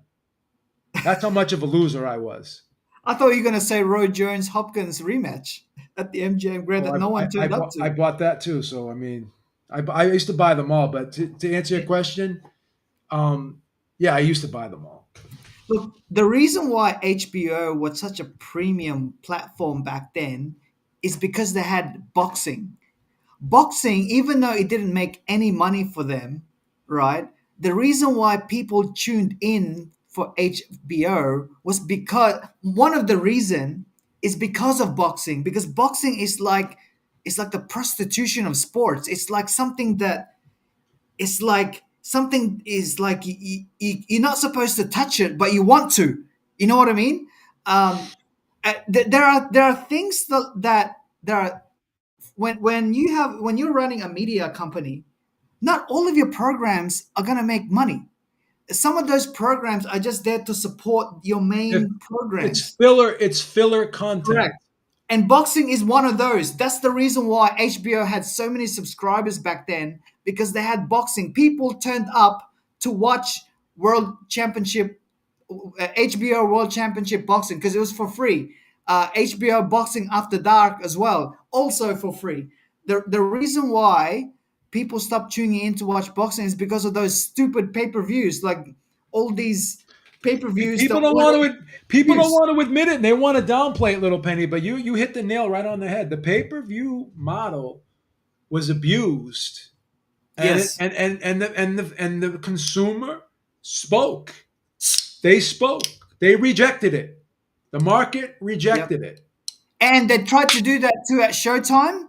It worked for a couple of years, but then they also rejected that as well. And you know what? Turkey Al Sheikh, His Excellency, he's a boxing fan, so he knows this. So I do think it's a great idea to get rid of pay per view. Now there might be a pay per view where it's like a super fight. Yeah, you'll make that pay one every 2 years or something, like a De La Hoya Mayweather. That is a pay per view. You know what I mean? Make that a pay per view. People will shell out money if if it's real pay per view, but not like Dubois and the Usyk. That's not a pay per view. Even the Pacquiao Barrios, that's not a pay per view either. Listen, I'm gonna probably ruffle a lot of people's feathers here, but I'm gonna speak honestly. You tell me if I'm right or if I'm wrong, or if you agree, if you don't agree. How do you make Usyk versus Dubois a pay per view in the United States when no one in the United States really knows who? And I say this respectfully. Mainstream people know who Manny Pacquiao is, right? Mainstream people, I believe, are pretty much know who Tyson Fury is at this point right now too, because of the Netflix specials and because he came over here, right? They showed Tyson Fury fights in the casino down the street that I go to, right? But nobody knows who Usyk is in America. Nobody knows who Dubois is in America. So to sit there and ask an American audience to pay per view for this fight, whereas before the Zone never used to do that. Like for these UK fights, they would give the American audience the UK fights free, and they would give the UK audience the American fights free. Now everything is just fucking pay per view, which is bullshit. So you're expecting people in America, and you're trying to make these fighters crossover stars, but you're putting them behind a paywall. It to me does not make sense. It just doesn't Also, make sense. I think, Peeps, the reason why they do that is because they're just taxing the rich. They know that Americans have money, right? And if they can get 20,000 people to buy that pay per view, that's additional revenue, which is greedy. That's something that Turkey Al Sheikh doesn't want. Also, when you want to charge people, right? Like, look, I don't have an OnlyFans account, but I do know a little bit about it. OnlyFans, the reason why it's so successful is because those girls, they're giving you what they want. See here, the boxing, they don't, dude. If you're gonna charge me $80, dude, that main cards better be like Pacquiao Mayweather, and the undercard is like Danny Swift Garcia versus Lucas Matisse. Yeah, that was good. Underneath That was a good fight. is, you know what I mean? If you're gonna charge me that much money, dude, you stack up the card like what UFC does. Then I will buy it. But Where, because where do you think UFC goes now that when they leave after they leave ESPN? You think think about this. I was thinking about this the other day. Imagine if UFC went to the Zone. And is that in the works? Because we're seeing Dana and Turkey interacting a lot lately. Could you I do picture think you? Dana is like a spy here, like a Russian spy. The reason why he's in Uh bed oh. with Uh oh. boxing, Uh oh. he Uh just oh. wants to market his own company to Turkey Al Sheikh so that Turkey will spend more money on UFC than boxing. I don't think Okay. Dana White gives a shit about boxing. I just Okay. think he's just there to, like, take Turkey out for dinner here and there. Hey, hey, let's invest more in UFC because you.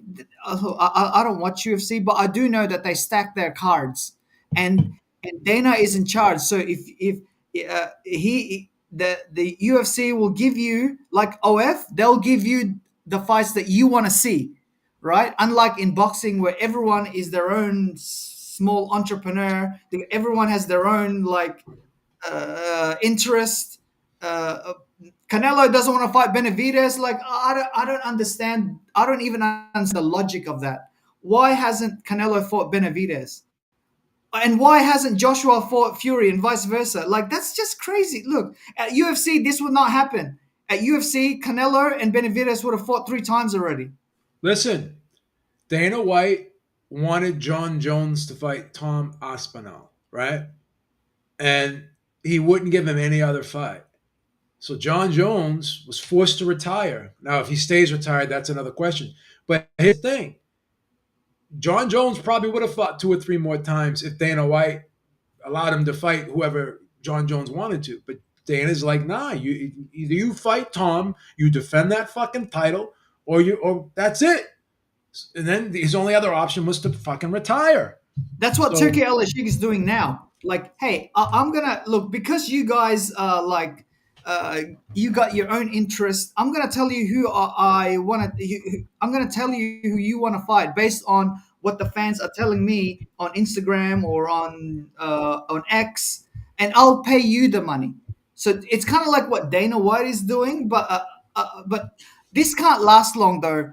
Like the prince or the king of Saudi Arabia, this gold pot is not gonna last that long because he's not gonna. A lot of these fights, these boxing fights, they're very expensive. Like shelling out 120 million for Canelo, Bud Crawford, dude, well, that's not gonna last long. what does happen is the zone does pay Turkey Al Sheikh a rights fee. So Yeah, he'll get 20 to 30% of his money back. And then he's gonna get money back through the live gate. Then he's probably gonna get some money back in advertisement and sponsorships, right? it Now has to he's be. also now he's also a partner with it with the zone as well. So I don't know what else that entails, what other types of revenue he gets from the zone. I don't know if he gets a percentage of subscription. I don't know what his deal is. But again, if he can help, because the zone globally only has 20 million subscribers globally, right? And I told you Peacock has 41 million, which is over double. They're giving away events that, not technically giving away, but they're allowing their subscribers to watch these events that formerly pay-per-views. And I'm speaking about the WWE events. And WWE doesn't seem to have any problems financially. They're a very profitable Because company, their right? fights are in stadiums, man, and there's like 100,000 people that Yeah. watch their events, man. Like, So again, I think what boxing is doing, and in particular Turkey Al Sheikh is doing, is he's taking a page out of the WWE/UFC playbook. Who owns the WWE and UFC now? What's that company called that owns them now? I'm trying to remember the name of the company. Uh, but Beebs, the Turkey Al Sheikh has to reduce the wages of boxers, though, because it's not that, when you say, oh, WWE is, they're probably turning in a profit. That's because the wrestlers, they're not getting paid 120 million. They're probably only getting paid 1 million or something. oh, they It, get paid decent money. Yeah, TKO Holdings Group. Thank you, but guys. it's got to go back to, like, to reality, man. Like, like a lot of these fights that Turkey is buying at a premium, he's got to, like, reduce that down, put them back to earth, because it's not viable. Like, it's too But think, much. but think about this though. You got TKO Holdings, right? And then someone in the chat just was, I forget who it was. They said that um, that they're advertising the Canelo fight, Crawford fight during UFC events now. So if you have a collective group of organizations working together I like that. advertising during each other's events and on each other's platforms, right? So if you have TKO not only promoting WWE, not only promoting UFC, but now also taking an active role in promoting boxing as well, that's how you get crossover Yeah, viewership and yeah, support. So Turkey Al Sheik and Dana White know what the fuck they're doing. All these naysayers, all these doubters, all these fuck out of here, bro. These people are not stupid. Okay, they're not stupid. And when I you just hope Dana White has his intention because he cares more about UFC than boxing. That's for sure, right? And also, you are right about like this crossover marketing. I remember, when NBA was on NBC, they used to advertise games that are also on ABC or on ESPN and ESPN and vice versa. They'd say the next game is on NBC and they've got nothing to do with NBC. And that way, people will know. Oh, okay, that next game 5 is actually on ESPN, but I'm on NBC. Okay, I'm gonna watch that because, and, this, and that's what you're trying to say here, right? yep, this is going to be the most watched boxing event in the history of the universe. Like WWE's getting behind it. UFC's getting behind it. I think all the like again, Canelo and Crawford will make WWE appearances. So they're already setting the stage to make this a crossover event, Little Penny. I cannot be even more excited about this, bro. I can't. It's on They're gonna Netflix, probably, right? yeah. Is that right? Netflix is also pushing it too. 300 over 300 million subscribers globally. Netflix is the number 18th company in the world, market cap value. Number 18. How many major companies are there in the world? And Hey, you're in the Hey top Beebs, 20. hey Beebs, did you know that in 2005, Netflix went to Blockbuster and say, "Hey, take us over. Let's work together." Right? We're not like you guys, where you guys sell or rent cassette tapes and those Nintendo games. You guys do online, which we don't even know what the hell that is. Back in 2005, it was only for like $100 million or something, right? And Blockbuster said, "No, you guys, I don't know what you guys are doing down If there." so many people who are in the business world, if they could just put their egos aside and look at the actual benefit, right? It like Dana White, he's an alpha male, right? He's a He strong, is. He right? is. But he knows when business makes sense. Yeah. He doesn't mind working with the WWE. He doesn't mind working with Turki Al Sheikh. He doesn't mind. We're not competing with boxing. We're not like we want to work in unison with boxing. So all these people that want to talk shit about Dana White, that say this, that, and the third, and blah blah blah, pay this, pay that. Listen, here's the thing, man. Hey, Hamed's jumping in. Yeah, I like when Hamed comes on.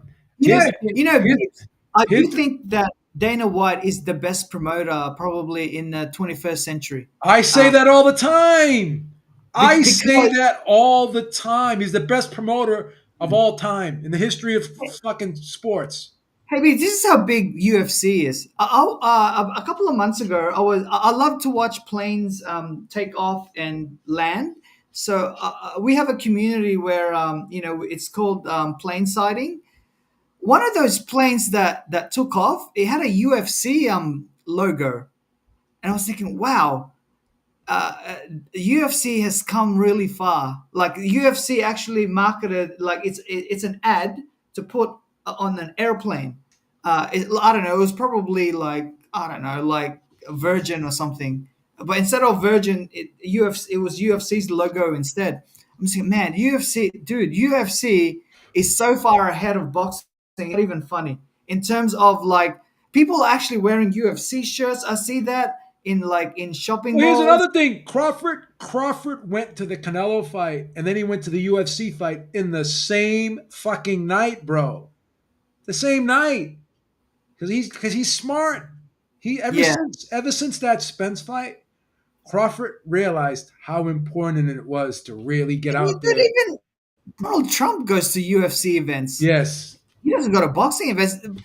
Dude, Donald Trump used to promote boxing. If you watch those late '80s, early '90s fights, Donald Trump is the it's on one of those Trump hotels in Atlantic City, Atlantic or you know City. what I mean. Yeah, yeah, He has a yeah, very strong connection to boxing, but yeah. because he knows when he goes to a boxing event, no one's gonna see this event. So I'd rather go to UFC. At least I have eyeballs. So you know what I mean. So that tells me that UFC is far. Look. Okay, they don't get paid as much as boxers, but actually that's a detriment. That the pay scale of boxing is actually a detriment to the fans because I don't think Canelo is worth 120 million by fighting Bud Crawford. Now, if he fought Benavidez, I might, but not Bud Crawford. Dude, I don't want to see. I don't really want to see him fight Bud Crawford. I want to see him fight Benavidez. I know, but that's never gonna happen. You know what I mean? So it's like, Yeah, oh, but here's the thing: wouldn't you be happy if Benavidez fought Bivol or if he fought Beterbiev? Wouldn't you love yeah, I those like that, but fights? it's not a pay per view though. Um, Not a pay per view, and any of those fights aren't pay per view. The only pay per view on that round that weight class is Benavidez Canelo, right? And even Benavidez he's not a pay per view star himself. Like I don't even know if he's been on pay per view. Has he? Benavidez? oh, he's been on pay per view a lot, but he Oh, shouldn't. has he? Okay, all Yeah, right. but you. Here's the thing: the fights that the plant fight was on pay per view, right? The Morel fight was on pay per view, right? The Morel fight was okay, but that wasn't a pay per view either. No, none of Right. these fights I would argue would be pay per view level, but um, that's what the PBC does. You have no choice. See, also UFC, you can sell that business, right? You can sell it because it's actually got a company under it and it's listed right from one, and it's even got a market value. Boxing doesn't have a market value. You can't sell boxing. Boxing is not traded on is not a publicly traded company. Not there's no entity in boxing that is publicly traded, like WWE and UFC. So people can say what they want, but these are legitimate. I'm not saying boxing like they're not legitimate companies, but these are publicly traded companies that have a board of Yeah. directors. So I'd hate to say this, but you know what? Like guys like Eddie Hearn and De La Hoya and Bob Arum and Brick Tops, that whatever Carl Froch calls it. I don't know his name, but he calls them Brick Tops. The guy, the old Frank guy, Warren, Frank Warren. Frank Warren, yeah. These guys should be managers rather than promoters, so that then Turki Al-Ashik can control the entity. Like, so you guys fight this guy, so that dude, the us boxing fans, we just want to see the fight that we want to see because we're the ones that are paying for it. When we want to see him, we don't want to see Pacquiao Mayweather 5 years later. We wanted to see in 2010, so that in 2015 it's a trilogy rather than their first fight. Same thing with Amir Khan and Kell Brook, AJ Fury, which we haven't even seen yet.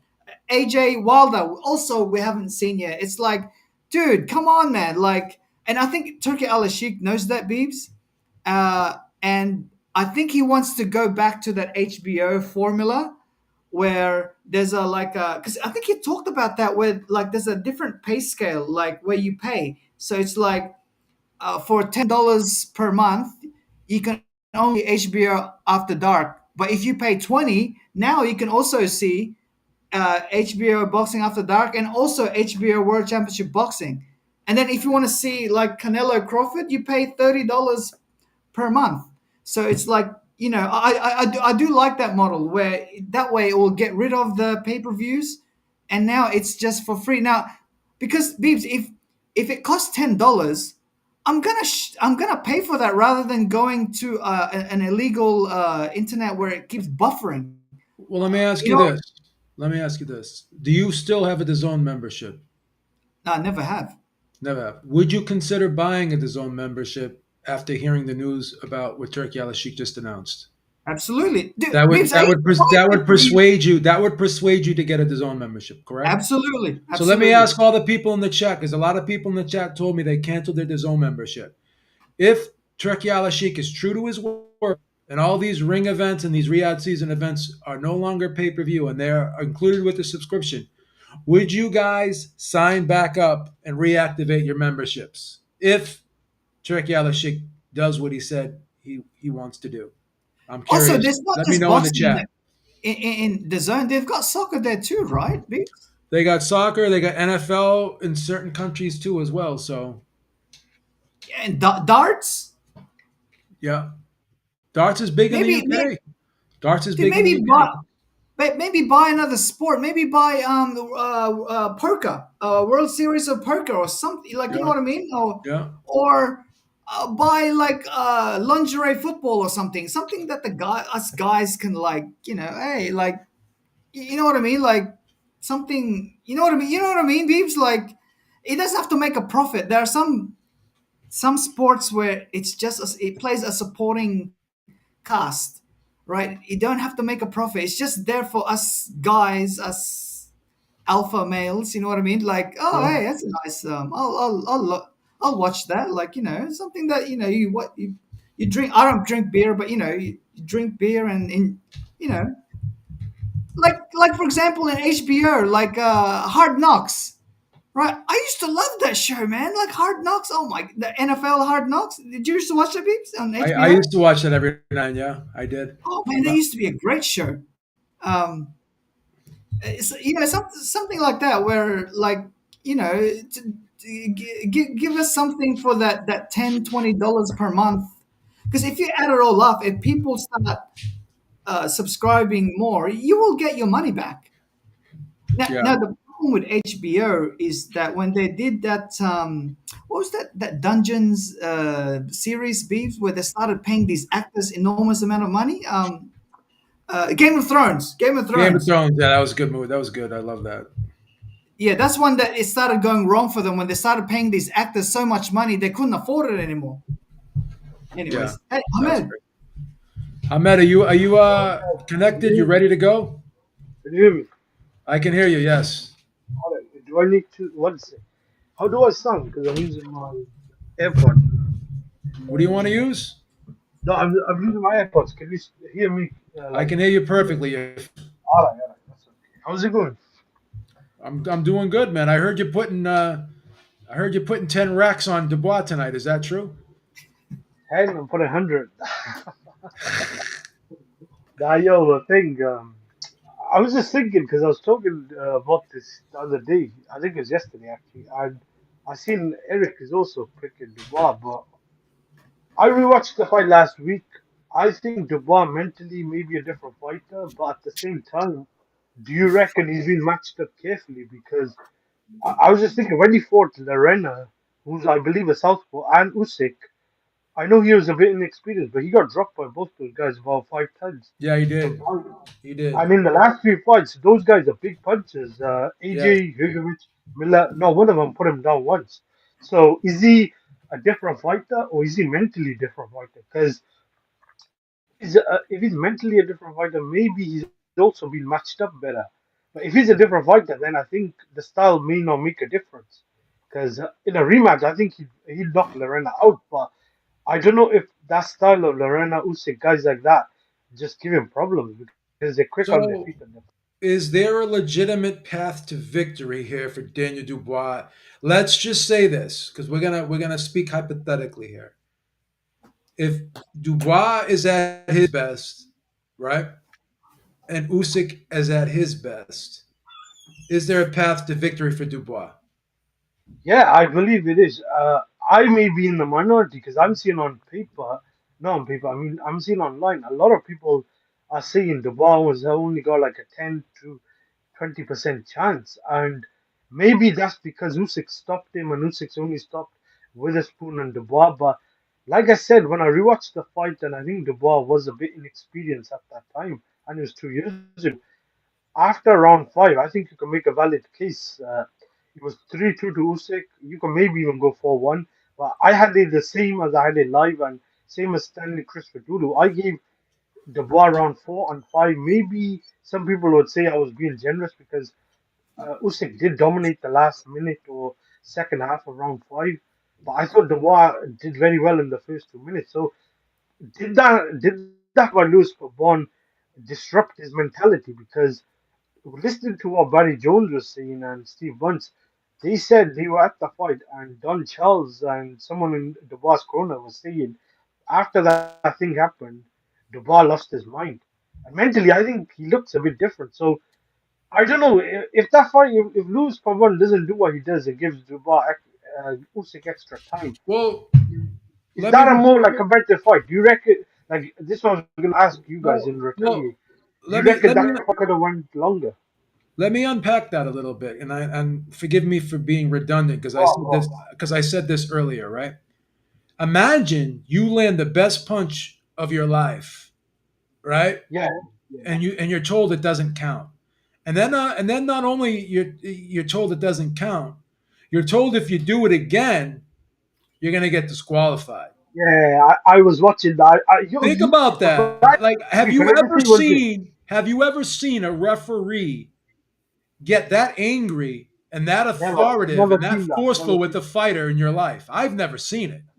I rewatched the I fight on. I rewatched the have, fight on Tuesday. This is For what a I was low gonna say. blow, for a low blow, for a low blow. I But he have. said Kenny I Bayless used haven't. to do that. Whenever Floyd would get hit, Kenny Bayless would stop the fight and say, hey, Floyd, are you okay? Are you okay, Floyd? Remember Kenny Bayless? All right. We'll maybe That's give you different. That's maybe we'll give you that one. Maybe we'll give you that one. yeah. But But Floyd used to have Kenny Bayless over his house for fucking Sunday dinner, so that's different. But go ahead. yeah, but this is what Luis Pabon did. After he calls them in, he says to them immediately, without looking at any replay and making a judgment call, he says, "If you do that again, I'm gonna disqualify you." To me, it clearly showed he was favoring Usyk as the house fighter, Listen, and I that don't may have even mentally think discouraged Dubois. this is my opinion, and again, this can be open to debate. I don't even think from where Louis Pabon was standing, I don't even think he saw the punch land. He just reacted to fucking Usyk, in my opinion. Yeah, that's why. I don't even think he saw the punch land. That's just my opinion. I don't even think he saw the punch land. I still think. Look, I still think it's debatable. Even though I still think that was like a legal shot. Upon reflection, they are. I've heard other referees are saying they think it was a low blow. I've seen a lot of referees like the one you posted and I haven't the one seen I any. seen. I'll be honest with you. There was I one haven't. referee. I He haven't was. He seen. did. I haven't seen any referee say it was low blow because according to the I'll check his rules, name. I'll check his name. He did one with Abe Gonzalez. His name. He's a Mexican referee, I think. He said to Abe, he said, I would have also called that low blow, but that's the only other referee I know. yeah, I've seen a lot of referees say it wasn't a low blow. I agree. I agree. That's what I was If trying to you say. That's it's top of the hip bone, and the whole fist has to be below the belt. The whole fist. yeah. So again, People are lying in it. They say it has to be only a bit of the, but that's not no, true. that's not true because when you throw a punch, look at your fist. Look how your fist is. Look where your look what the first two knuckles of your fist is. It's in front of the back two. So when you throw a punch properly and then when you turn it over, this is what lands. This is what lands. Not this. Is my connection really that bad? So I just read that cover. Can you guys hear me? what happened? Can you guys hear me? Is my audio that bad that he's saying I'm I never said your calling? audio was bad. You sound perfect to me. Someone said I'm calling from a storage. Don't don't I just read listen. that, Ahmed. Don't It was listen to so these. Don't smart. listen to these people in the chat. You know how they Ah, are, man.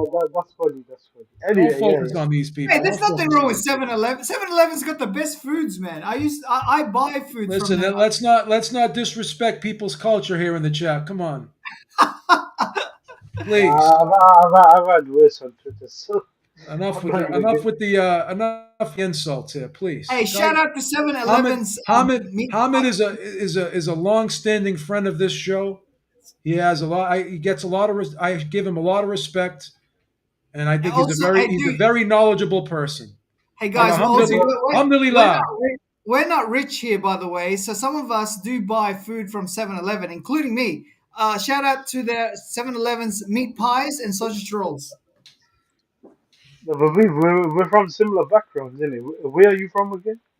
I'm half Lebanese and I'm half Italian. It's from Oh, Boston. oh, I never knew. Half Italian. All right. I was Yeah. wondering because yeah, regarding the fight, do you guys think then Dubois in the rematch has a better chance than Fury? Because when I seen Fury at the weigh-in, I know Dubois is a bit heavy as well. I thought Fury was completely out of shape, and I thought his mentality on fight week was wrong. He acted desperate. Like to me, Dubois is in better shape, but I think he Yeah, could get out. Dubois is 244. He was 248 against Joshua. 233 is probably a bit light for Dubois, right? I agree. Yeah, I agree. So after that fight, Dubois been around in the mid 240s to high 240s. He's never touched 230 after that fight. So I don't have a problem him weighing 230 or 243 and 243.8 pounds. And then everyone's making a big deal about, oh, this is the highest Usyk's ever weighed. Bro, he's a pound heavier than he was in his last fight for fucking Fury. Who gives a like? Again, people are just like trying to make a mountain out of a molehill here. Yeah, yeah. He was 224 in the first fight, and two was it Yeah, but that was 227? like fucking 2 years ago. It's like Usyk's been heavier than he was 2 years ago, so it doesn't make a difference. No, but I'm just saying he's not even drastically heavier. Like, No, he's he, like a pound fucking heavier, bro. yeah, you know what? Michael Buff initially read his weight for the first Fury fight, Oh, which was incorrect. the second Fury fight, No, read it the wrong. first one, the first fight. It was the first Was it fight. the It was first one? yeah, because Okay. people thought he put on excess weight, and people start changing the pick. That would have been a heavy weight. I think it's 234, something like that. That would have Yeah. been that's quite heavy for him Oh, that would be because too. I That would think be heavy for him. Yeah, that would be yeah, heavy. I think his optimum weight is anywhere between 220 to 225, and he's been a heavyweight for 5 years. Yeah. Like I don't see the big deal So, about that. what's the official pick today, Hamid? We got to put it. We got to force you to make a pick. Well, I did it the other day. I did one with on BTR. I just went with Dubois because I thought because he's in the UK, I'm probably going to be wrong though. Because the more I think about it, I think Usyk is a clear favorite. I just went with Dubois because of I thought Usyk is 38, and the guys he's been fighting recently, very good fighters. But AJ was 35, and he had been beaten a couple of times, and I thought Usyk had his number. Fury 35 was 36, I think, and although Fury did very well in the first fight, he took a lot of punishment. Those were both immediate rematch clauses as well, and I think Usyk in pretty much all those fights, but I did think he may get robbed in one or two, so I kind of predicted they may one or two of those fights may have ended in a draw, but I was pretty much favoring Usyk in all those fights. To me, I think Dubois is a bigger puncher than both those guys, so Dubois I think has a chance early to mid rounds, but would you guys agree the longer this goes, like I can't see Dubois winning on points. No, I just said that because Usyk gets better as the fight goes on, and he Yeah, always gets that Yeah, second wind. Dubois has yeah. a Dubois has a puncher's chance. It kind of reminds me of like because Dubois is in a win streak and he's got a lot of confidence, right? It reminds me when Pacquiao when he was at 130 and he fought Marquez, and people saw his flaws, right? And then he fought Diaz and De La Hoya and went through that run that no one expected him to do at 147. And then when they finally fought again at 147, people think, oh yeah, like Pacquiao was the overwhelming favorite for that third fight because now improved. He's got so much confidence now. He's knocking out like Miguel I Cotto. actually picked Marquez in that fight, believe it or not. So here it's the same thing for Dubois, right? People think, oh yeah, he's got so much confidence, blah blah blah. Once that first round ends and he sees Usyk running rings around him, reality is going to sink back in. Exactly what Pacquiao experienced when he fought Marquez the third time. It's like, oh, this guy is actually pretty good. It's the same Marquez, and I'm the same person. And you Do you saw mean what the happened fourth fight or the third fight? Fourth, silly. You're talking at the about. You third talking fight. about? The third fight, yeah, the fourth fight was kind of like they're both old and like No, but in the fourth fight, I saw Marquez had a legitimate chance of knocking him out. When I found out no, his I didn't. I never knew that Marquez had that power. Like you Listen, never no, know. I thought Marquez. I picked Marquez in the third fight, and I picked him in the fourth fight. But I would be a liar if I told you Marquez. I thought Marquez was going to knock him out. I would be a liar if I told you nah, that. I actually saw Marquez could knock him out. You know why? Because he was working with Memo Heredia, and look at his body in the Pacquiao fight compared it to Yeah, the but I didn't know Mayweather he's fight. gonna knock him out though. Pacquiao's No, got no, to but ignore. this is what I'm trying to see. This is what I'm trying to see. At, at the age of 40 against Pacquiao in the fourth fight, he looked shredded. Look at his shape and body physique against Mayweather at 47. He looked fat, flabby. That's what I'm saying.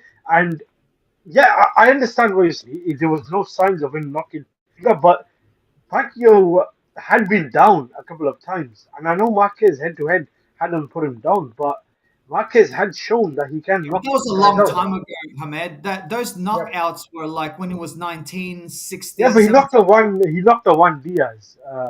Was it once or twice? And I thought if he could time Pacquiao, he can knock him out.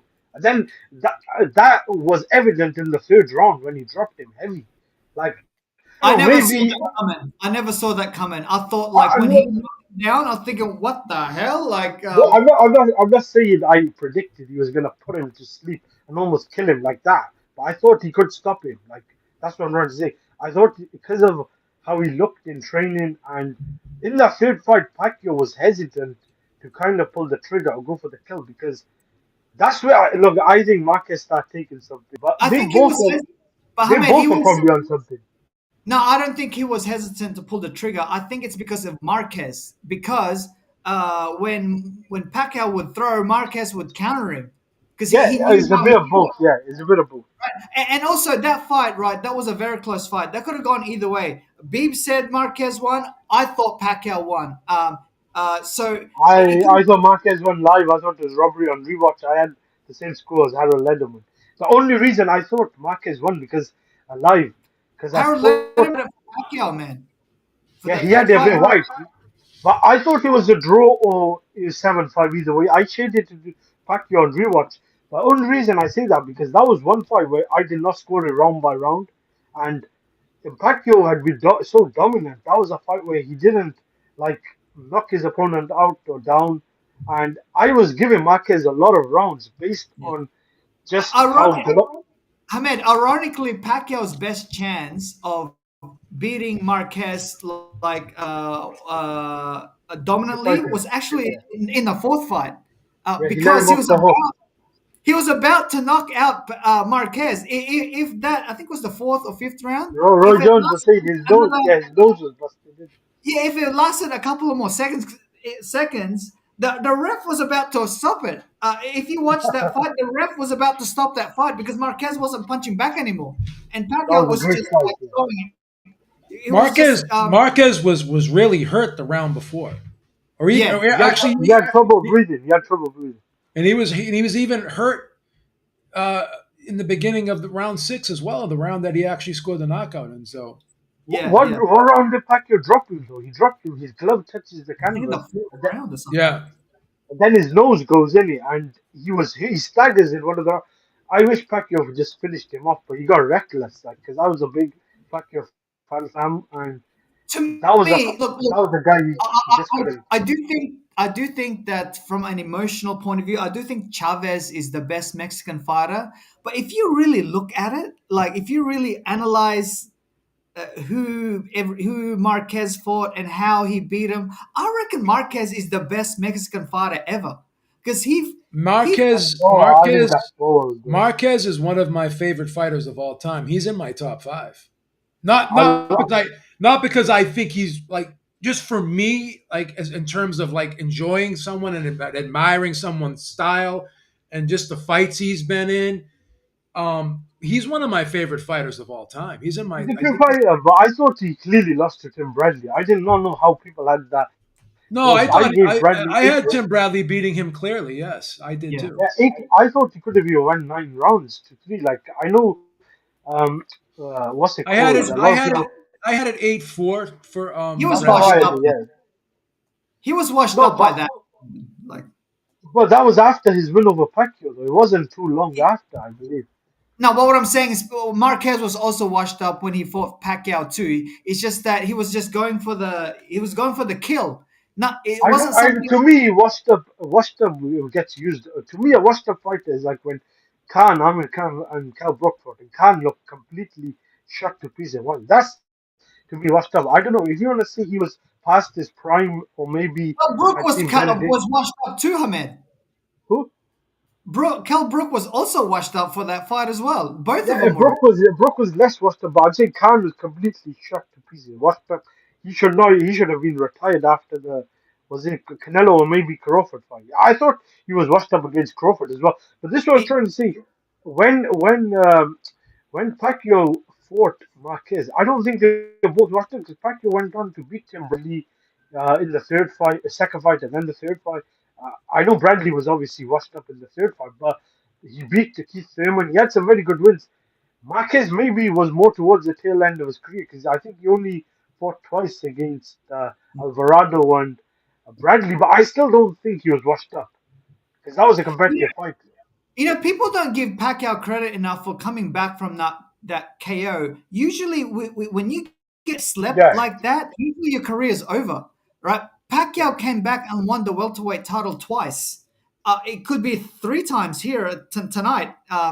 So I think if Pacquiao wins this fight against Barrios, where everyone thinks he's going to lose, I I think think he he's going to be overtakes top very well three. there.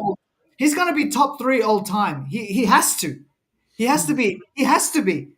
If you put 8 divisions, 5 lineals, and fighting at 47, where he's the underdog again, you would have to 46 put then. him top three with So Ali and Sugar Ray Robinson. You have to. Henry so Armstrong, I think Henry Armstrong should be so ahead of him. let's wrap it up because I'm gonna go do some stuff in a couple minutes. Let's do the picks. OF. Let's do the. I can't do that stuff. Come on. I'm trying to become a publicly traded company. Don't you put all this business on me? You're gonna kill me. All right. So I'm gonna take Usyk by, and I'm pulling for Dubois to win. I'm gonna take Usyk by. I'm gonna say Usyk wins a decision this time. I think Dubois doesn't get. What did Eric pick? Because I just asked you because I didn't listen to the whole thing. Was he by knockout? To Bob by knockout? I'm gonna pick. Who's pick? Oh, Eric's pick. Eric. Yeah, I think yeah. he just picked. I think he just picked Dubois to win. I don't think he picked it by knockout. I think All he right. just Did said. he pick him? Did he pick Dubois in the first fight as well? I was just trying to get a. No, he didn't. Uh, He didn't pick Dubois in the first fight. He didn't. He all right, didn't. all right. I'm gonna pick Usyk by decision. I'm gonna pick Barrios by decision, and I'm gonna pick who else? Obviously, Bam's gonna win.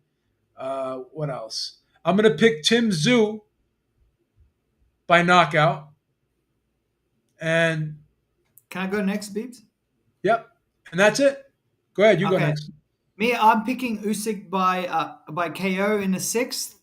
I'm picking Bam to win. Hey, what happened to Hamed? I'm gonna bring him back. I'll bring him back in. He probably dropped. I'll put the link back in for him if he wants to go. I'm picking Barrios by TKO. Oh man, this is gonna be a sad day for all the Filipinos. I think it's Manny. I think Freddie Roach is gonna throw the towel.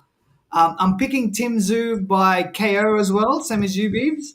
Uh, like a KO, like what Mendoza did to Fundora, so something like that. I'm picking Pitbull Cruz to win by KO. Um, I'm picking Magsayo to win by decision. Gary Russell Jr. by decision. Who else? I think that's it. All right. What about Bam and Yeah, Cafu? Bam's gonna win by knockout. It's not even worth even talking about. But No, but that Cafu guy has got a very good win over Tanaka, and that was a close fight, but he did drop him. And Tanaka is like a really great oh, Japanese okay. So fighter. I was asking someone to tell me something about this his opponent. I don't know too much But that's about him. but that's the only fight he's had, and that was his last fight. Like I had that Okay. fight, 6-6, and I thought Cafu won it with the knockdown. Okay. Actually, I scored a draw, but I gave the last round 10-10. But I thought if I had to go one way or the other, Cafu lost it. All Cafu right. won it, sorry, because of the knockdown. But that's his Okay. only notable fight, like All outside right. South Africa. All right. So give me the picks for the weekend, Hamid, before we wrap this There's up. too many fights, but just the main No, ones. just the main ones. Just the main Yeah, ones. yeah. Just the I'll main ones. go. I'd probably favor Bam. Maybe I don't know about knockout. What do you Maybe by mean decision. probably? What do you mean probably favor No, Bam? I'm saying. I Bam's a minus 3,000. I There's said no pro. there's no I, probably in this equation. But go ahead. I'm just busting your balls. I said probably by December. I'm I give, don't know. He may knock him out. It I wouldn't think he's gonna surprise knock me. him. I think he's gonna knock him up. But go Yeah, ahead. I wouldn't be surprised. I just I'm just giving you a little stick. But go ahead. yeah, yeah. What I recall from Cafu, I do think he's a good fighter. So maybe he will knock him out because Bam, I think, hasn't been the distance for a while. But yeah, you'd have to favor Bam. Pacquiao Barrios, I am really rooting for Pacquiao. Look, I thought Pacquiao and Errol Spence was a 50-50 fight. I may have been in the minority back then, 2021, but that was 4 years ago, and he had been coming off a win over Thurman, and I thought there was questions over Spence. If this fight was back then, I would have agreed. I would have picked Pacquiao as well. I still think Pacquiao could win though, because I wouldn't be shocked. Barrios is very beatable, and he's not as good as guys like Brian Norman, Jaron Ennis, or some of the other welterweights. But at the same time, Barrios on paper should win this fight. You'd have to favor him, like because Pacquiao's 46. He hasn't had a fight for I think 4 years, and is coming off a loss where he got dominated by Ugas. The only thing I would say is, do you guys reckon PBC want Pacquiao to win? Because I think there's more Of money. course, of Yeah, course.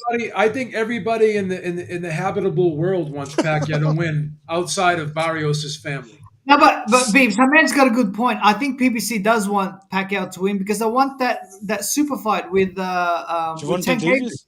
Yeah. Everybody Yeah, wants Javante or maybe Rolly Romero. Like they everybody want to wants line. Pacquiao. It's better for the whole world if Pacquiao wins.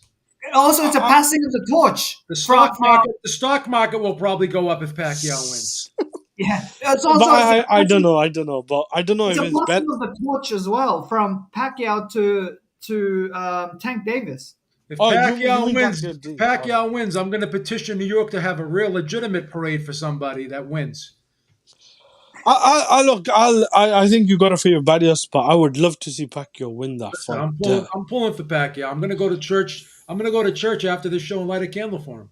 But I think Pacquiao could win it because the shape Pacquiao looks in, he could win that. So, like that's a fight I think could go either way. I've never been sold on Barrios with All right. Dubois and Usyk. I just ended up going with Dubois, but I gotta agree with a lot of people.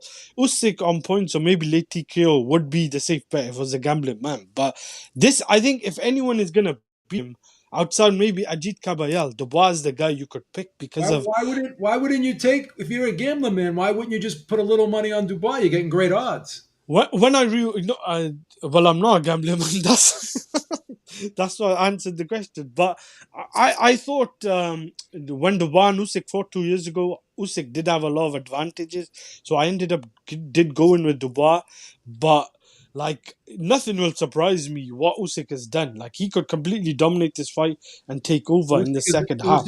Usyk is a phenom, bro. Yeah, you can't write him off. So He's a just to living legend, Usyk. just to wrap it up, like I think Dubois hits harder than Fury and AJ. If there's anyone who could stop him, is Dubois. Like the only guy to go the distance with him is Kevin Johnson, and that was like I think when he was a prospect. So he's capable. The big question is if he doesn't get him out, I think that's gonna be a big hindrance and worry for Dubois. Like the longer it goes, Usyk just goes from strength to strength. But yeah, there's some very good fights. The only complaint I got, why are there so many cards like clashing or fights? Like Stupid. It's boxing overkill. Who the fuck? There's like 50 fights on today. Who's gonna sit in front of who's gonna sit in front of their television and watch 50 fights in a row? You start watching boxing from 12:30. You're not gonna stop till like 1 o'clock in the morning. Yeah. But last week was perfect, didn't it? Who's gonna do week that? was perfect. Who's gonna do last that? week you had 4 fights. Yeah, it's gonna be a long day and night. But last week you had 4 fights, all or 3 of them essentially 50-50, and the card didn't drag on. I didn't even remember about this, but Diego Pacheco's also fighting. I know Yeah, it's only. that's a good fight. He's fighting Trevor McCumbee. That's a good I fight. don't know. Is that really a good fight? Nest is really high on Makambi, but I don't know. Maybe That's people, funny. maybe people. That's just crazy. He makes me laugh, man. Or you seen what he did with Turkey? I haven't seen the full Oh, it interview, was a but great. I was just telling Little Penny and everyone else that was a fucking great interview, man. You got to give credit where credit is due. That was really good. And it's good that he can. Turkey does do this because you, Yeah, you have to let the audience know what your plan is. You can't be like yeah, yeah. a mute, like who's that guy, Al Heyman. You can't Alain, be like yeah, that. yeah. You gotta have a voice. Yeah, yeah. No, it's good. He's accessible and he's letting some things out, like in the Yeah, public, like who's turning down fights and all that.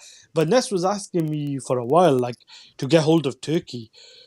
Turkey seems like he's not happy with a lot of the American fighters. Like what he was saying yeah. about Boots No, I Ennis know. and I mean, we yeah, all are. We all are because What, us do you have international. connections to Turkey Al Sheikh, Hamed? he thought I did. He Now, thought I. Hamed, Go I on, know go on, go. exactly what you mean because us international audience, we're tired of that swim without getting wet and hit and not get hit. That sort of a tactic is boring, as what Yeah, Keith yeah, Thurman yeah. says. If I see that again, boring, like what Keith Thurman says. We don't want Tom and Jerry fights anymore. Yeah, yeah, but they're turning down fights as well. Like now, Haney and Norman, that whole thing is it looks like could be off the roach. And I'm getting tired of these guys, but I'm surprised if Virgil Ortiz has turned down a fight with Bakram and Boots Ennis, both of them. That's not a good look because those are two of the rare, I think, American fighters, along with maybe Bam and Benavides, who actually are fan-friendly fighters and have been willing to fight most of the top guys. Like maybe Boots, I think, is a bit hit and miss because he's turned down fights, I think, with Crawford and Virgil Ortiz before, and I think there was even there was a rumor that he turned down a fight with Lopez. I don't know. I've heard like two sides because the argument was Lopez had nothing to offer. But like to me, if you're gonna move up, then fight the best guys. Maybe have one tune-up if you want, but if not, why didn't you just stay at welterweight Listen, to fight Nah, Norman? no more. Turkey Al Sheikh told him, "Hey, listen, you're not getting a tuna. Yeah, no tune up. Yeah, I You're not see. Straight getting a to it. tuna." Straight to it. No more tune-up fights. We don't want tune-up. If you want to fight a tune-up fight, go and you're at the back of the card, like Yeah, yeah, yeah. on No, but YouTube. You know what I mean? why didn't he just fight Brian Norman then? Because they look, I know they offered Norman the fight, but they were willing to stay for Stanionis. See, that's where I do blame a bit Eddie. Eddie Hearn seems to speak from two sides of his mouth because Oh, he's horrible when he does that shit. because he's also now saying that the Boots didn't receive two offers, but Turkey said he turned down two offers to fight. I think it was Bakram and Virgil Ortiz or one or the other. And yeah, to me, Eddie Hearn, like I don't know if there's a bigger hypocrite. Like the things he sometimes says is not a good look for his fighters. Like No, last year, I do think the Norman team and his dad, they definitely ducked that fight and threw away a lot of money. But this year, the fight could have been made. Like I don't know, maybe Boots is dead at the weight, but he did not look like that against Yes. Stanionis.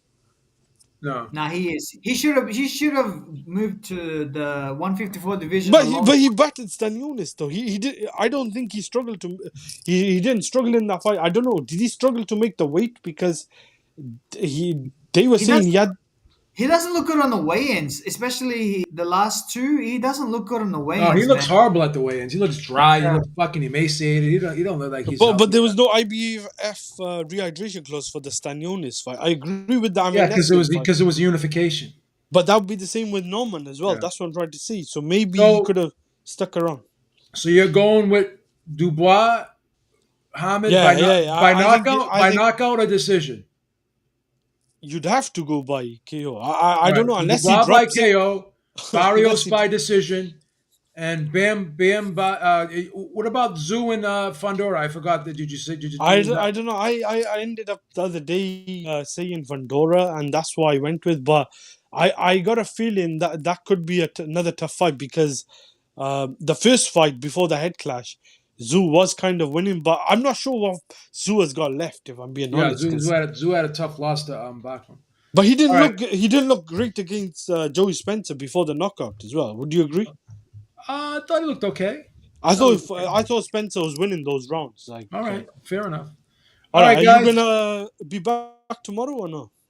Oh, I'll definitely be back tomorrow. Yeah, of course. No, But before the night one. before this, you know what? Maybe I'll come back and maybe I'll do a recap show in the morning on Sunday. You want me to do one, Penny? Yeah, jump Yeah, on. after the Pacquiao fight, like let's do a recap. Well, I'll be too tired. Come His on, times are no. I'm almost 60 years old. You know I can't stay up this late. Yeah, okay, all right. Please. Oh, we'll just Pen, listen Pen, to you and Eric Lorta then. The Penny, day after. Yeah, what's the time zone? I'm Eastern time zone. He's in New Zealand, isn't he? Is it New Zealand Yeah, or somewhere? What Or time is it yes, over there? What time is it over there, little Penny? 4 o'clock In the in the morning? what, in the afternoon? morning. Yeah. Jesus Jesus, Christ. what the heck? The Dubois fight is coming up soon, right? The Well, the card, undercard starting preliminary undercard is yeah, the starting in undercard is 10 going to minutes. start in 10 minutes. So let me But get out of here. that fight doesn't start for another 5 hours. The main All event, right. I think. All right, let me get out of here, Hamid. All The right. undercard's gonna Peace. start. All Good right. talking to you guys. Take care. All right, guys. We'll see you later. Thank you, little Penny. Thank you, everyone, Thanks, for tuning in the chat. We will see you tomorrow morning, most likely. Peace. Peace.